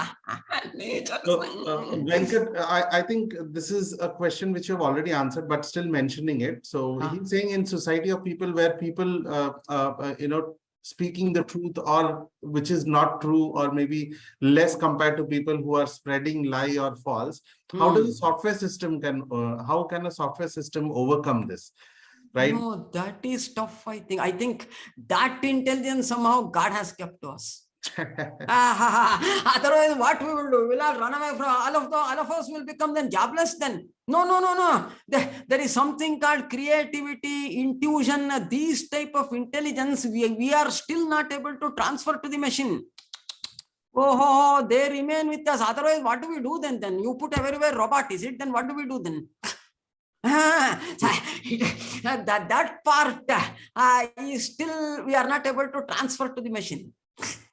Some of these mechanical work like identifying the keyword, this, that, all the things it will do, probably maybe at some point in time it can do, but I think not in the immediate future. Creativity, intelligence, so what he is asking is that type of intelligence. See here, I will give a simple question. I poured water from the bottle to the cup. Now you put a question, who is empty? No, this will not answer. Clever statement. I poured water from the bottle to the cup. Now you put this simple question to this AI system, who is empty? I did not use the keyword like bottle or cup. You see the problem here. In a simple sentence, it collapses now. See, I identified the keyword, the bottle was there, then this cup was there. If I had to put whether cup is empty or bottle is empty, it will answer. What I did was, who is empty? Now, neither who came nor this came, then what the system will answer? No, it will not answer. In a simple two-level sentence, I collapsed your AI system now. Right. Sir, a question from Yogesh. In fact, he has two questions. This, I guess, you have already answered. In 9, can we preview output of node while building? Oh, yes, every node can be previewed. Yeah. Oh, yes, absolutely. And how does time analysis works in social media analytics? Sentiment analysis. Is that a spell mistake? I don't know. Time. How does TOME analysis, should that be time? I think it is time. Time analysis works in social media analytics. Social media, there is an interface here. Right. It can read Twitter, it can read Instagram, and eventually we will have to use one of these modules only for analysis. There is a Twitter interface, and there is an Instagram interface. There is a Facebook interface also. You need some privileges to access those tweets. Then again, the data cleaning, that same path comes. I think that was tone, sir. Correct. Not time, it should have been tone. Images, we have something called sequence analysis of the images, find out what he is doing in the next sequence, that is there. Sure. And a question from Krishna, financial forecasting sentiment analysis, is it possible and whether Basel norms latest performance metrics of expected shortfall replacing value at risk, etc.? Is it possible? So no, it is possible. Whether Basel committee has accepted to include these variables to the model or not, that part is not clear to me. That expected shortfall is a classical model. It takes that extreme value theory and computes if it is beyond that 95% loss, what is the probable loss? It does some type of a Monte Carlo simulation and then arrives that value. But the Basel committee says that news also can be taken as an additional input. Monte Carlo simulation sentiment will become another dimension. It will become a two-dimension Monte Carlo simulation. All right. Sir, the other question is for categorical data, will it do encoding automatically, or do we have to manually do things like one-hot encoding, etc.? It has both. There are nodes for that. Okay. There is a node. You simply put that node, what categorical variable you have to do, one-hot encoding, or there are 2-3 methods. It will do it, and later on you can integrate it to the NIME workflow. There is a node. There is a node for that. Create n columns out of 1. That is the node. Sure. And question from Ashka Dave. Can we use this platform for measuring stock market investors' sentiments? Yes. we can. You Yes. remember I did that work on predicting the enterprise value of the company. I did the same company news and all from their annual reports. Then we took from the Bloomberg news service. Then we took from ET. Then we took from other sites, and then we could extract the sentiment. And I tried to predict that the enterprise value 6 months ahead. I could that is deep learning. I used the deep learning which I did not cover in this session. Maybe some other point in time I will show that how it works. Sure, sure. Actually, And even the determinants of the bid ask price also it has been used, which is used in that algorithmic trading. Okay, okay. Sir,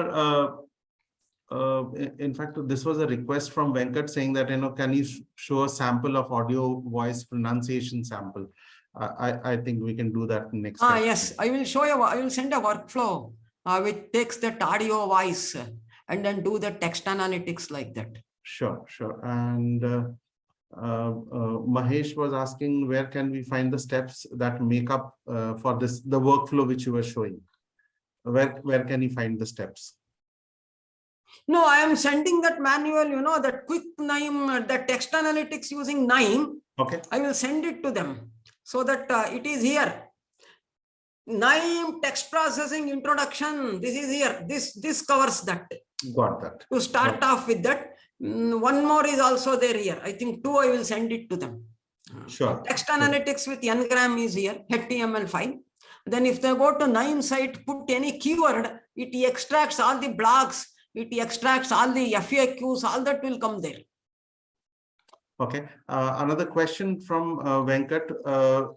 Is it possible to differentiate the context emotions based on, say, UK slang used versus US slang used, especially in the emotion, if the emotion is an angry situation?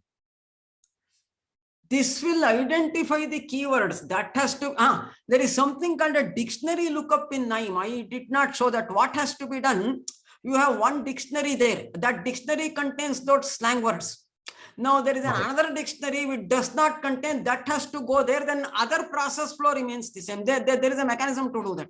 Okay. In NIME, it is available. That's called the dictionary lookup node. It has about 90 or 120 nodes for text analytics. What all I showed is only 10% of the nodes today.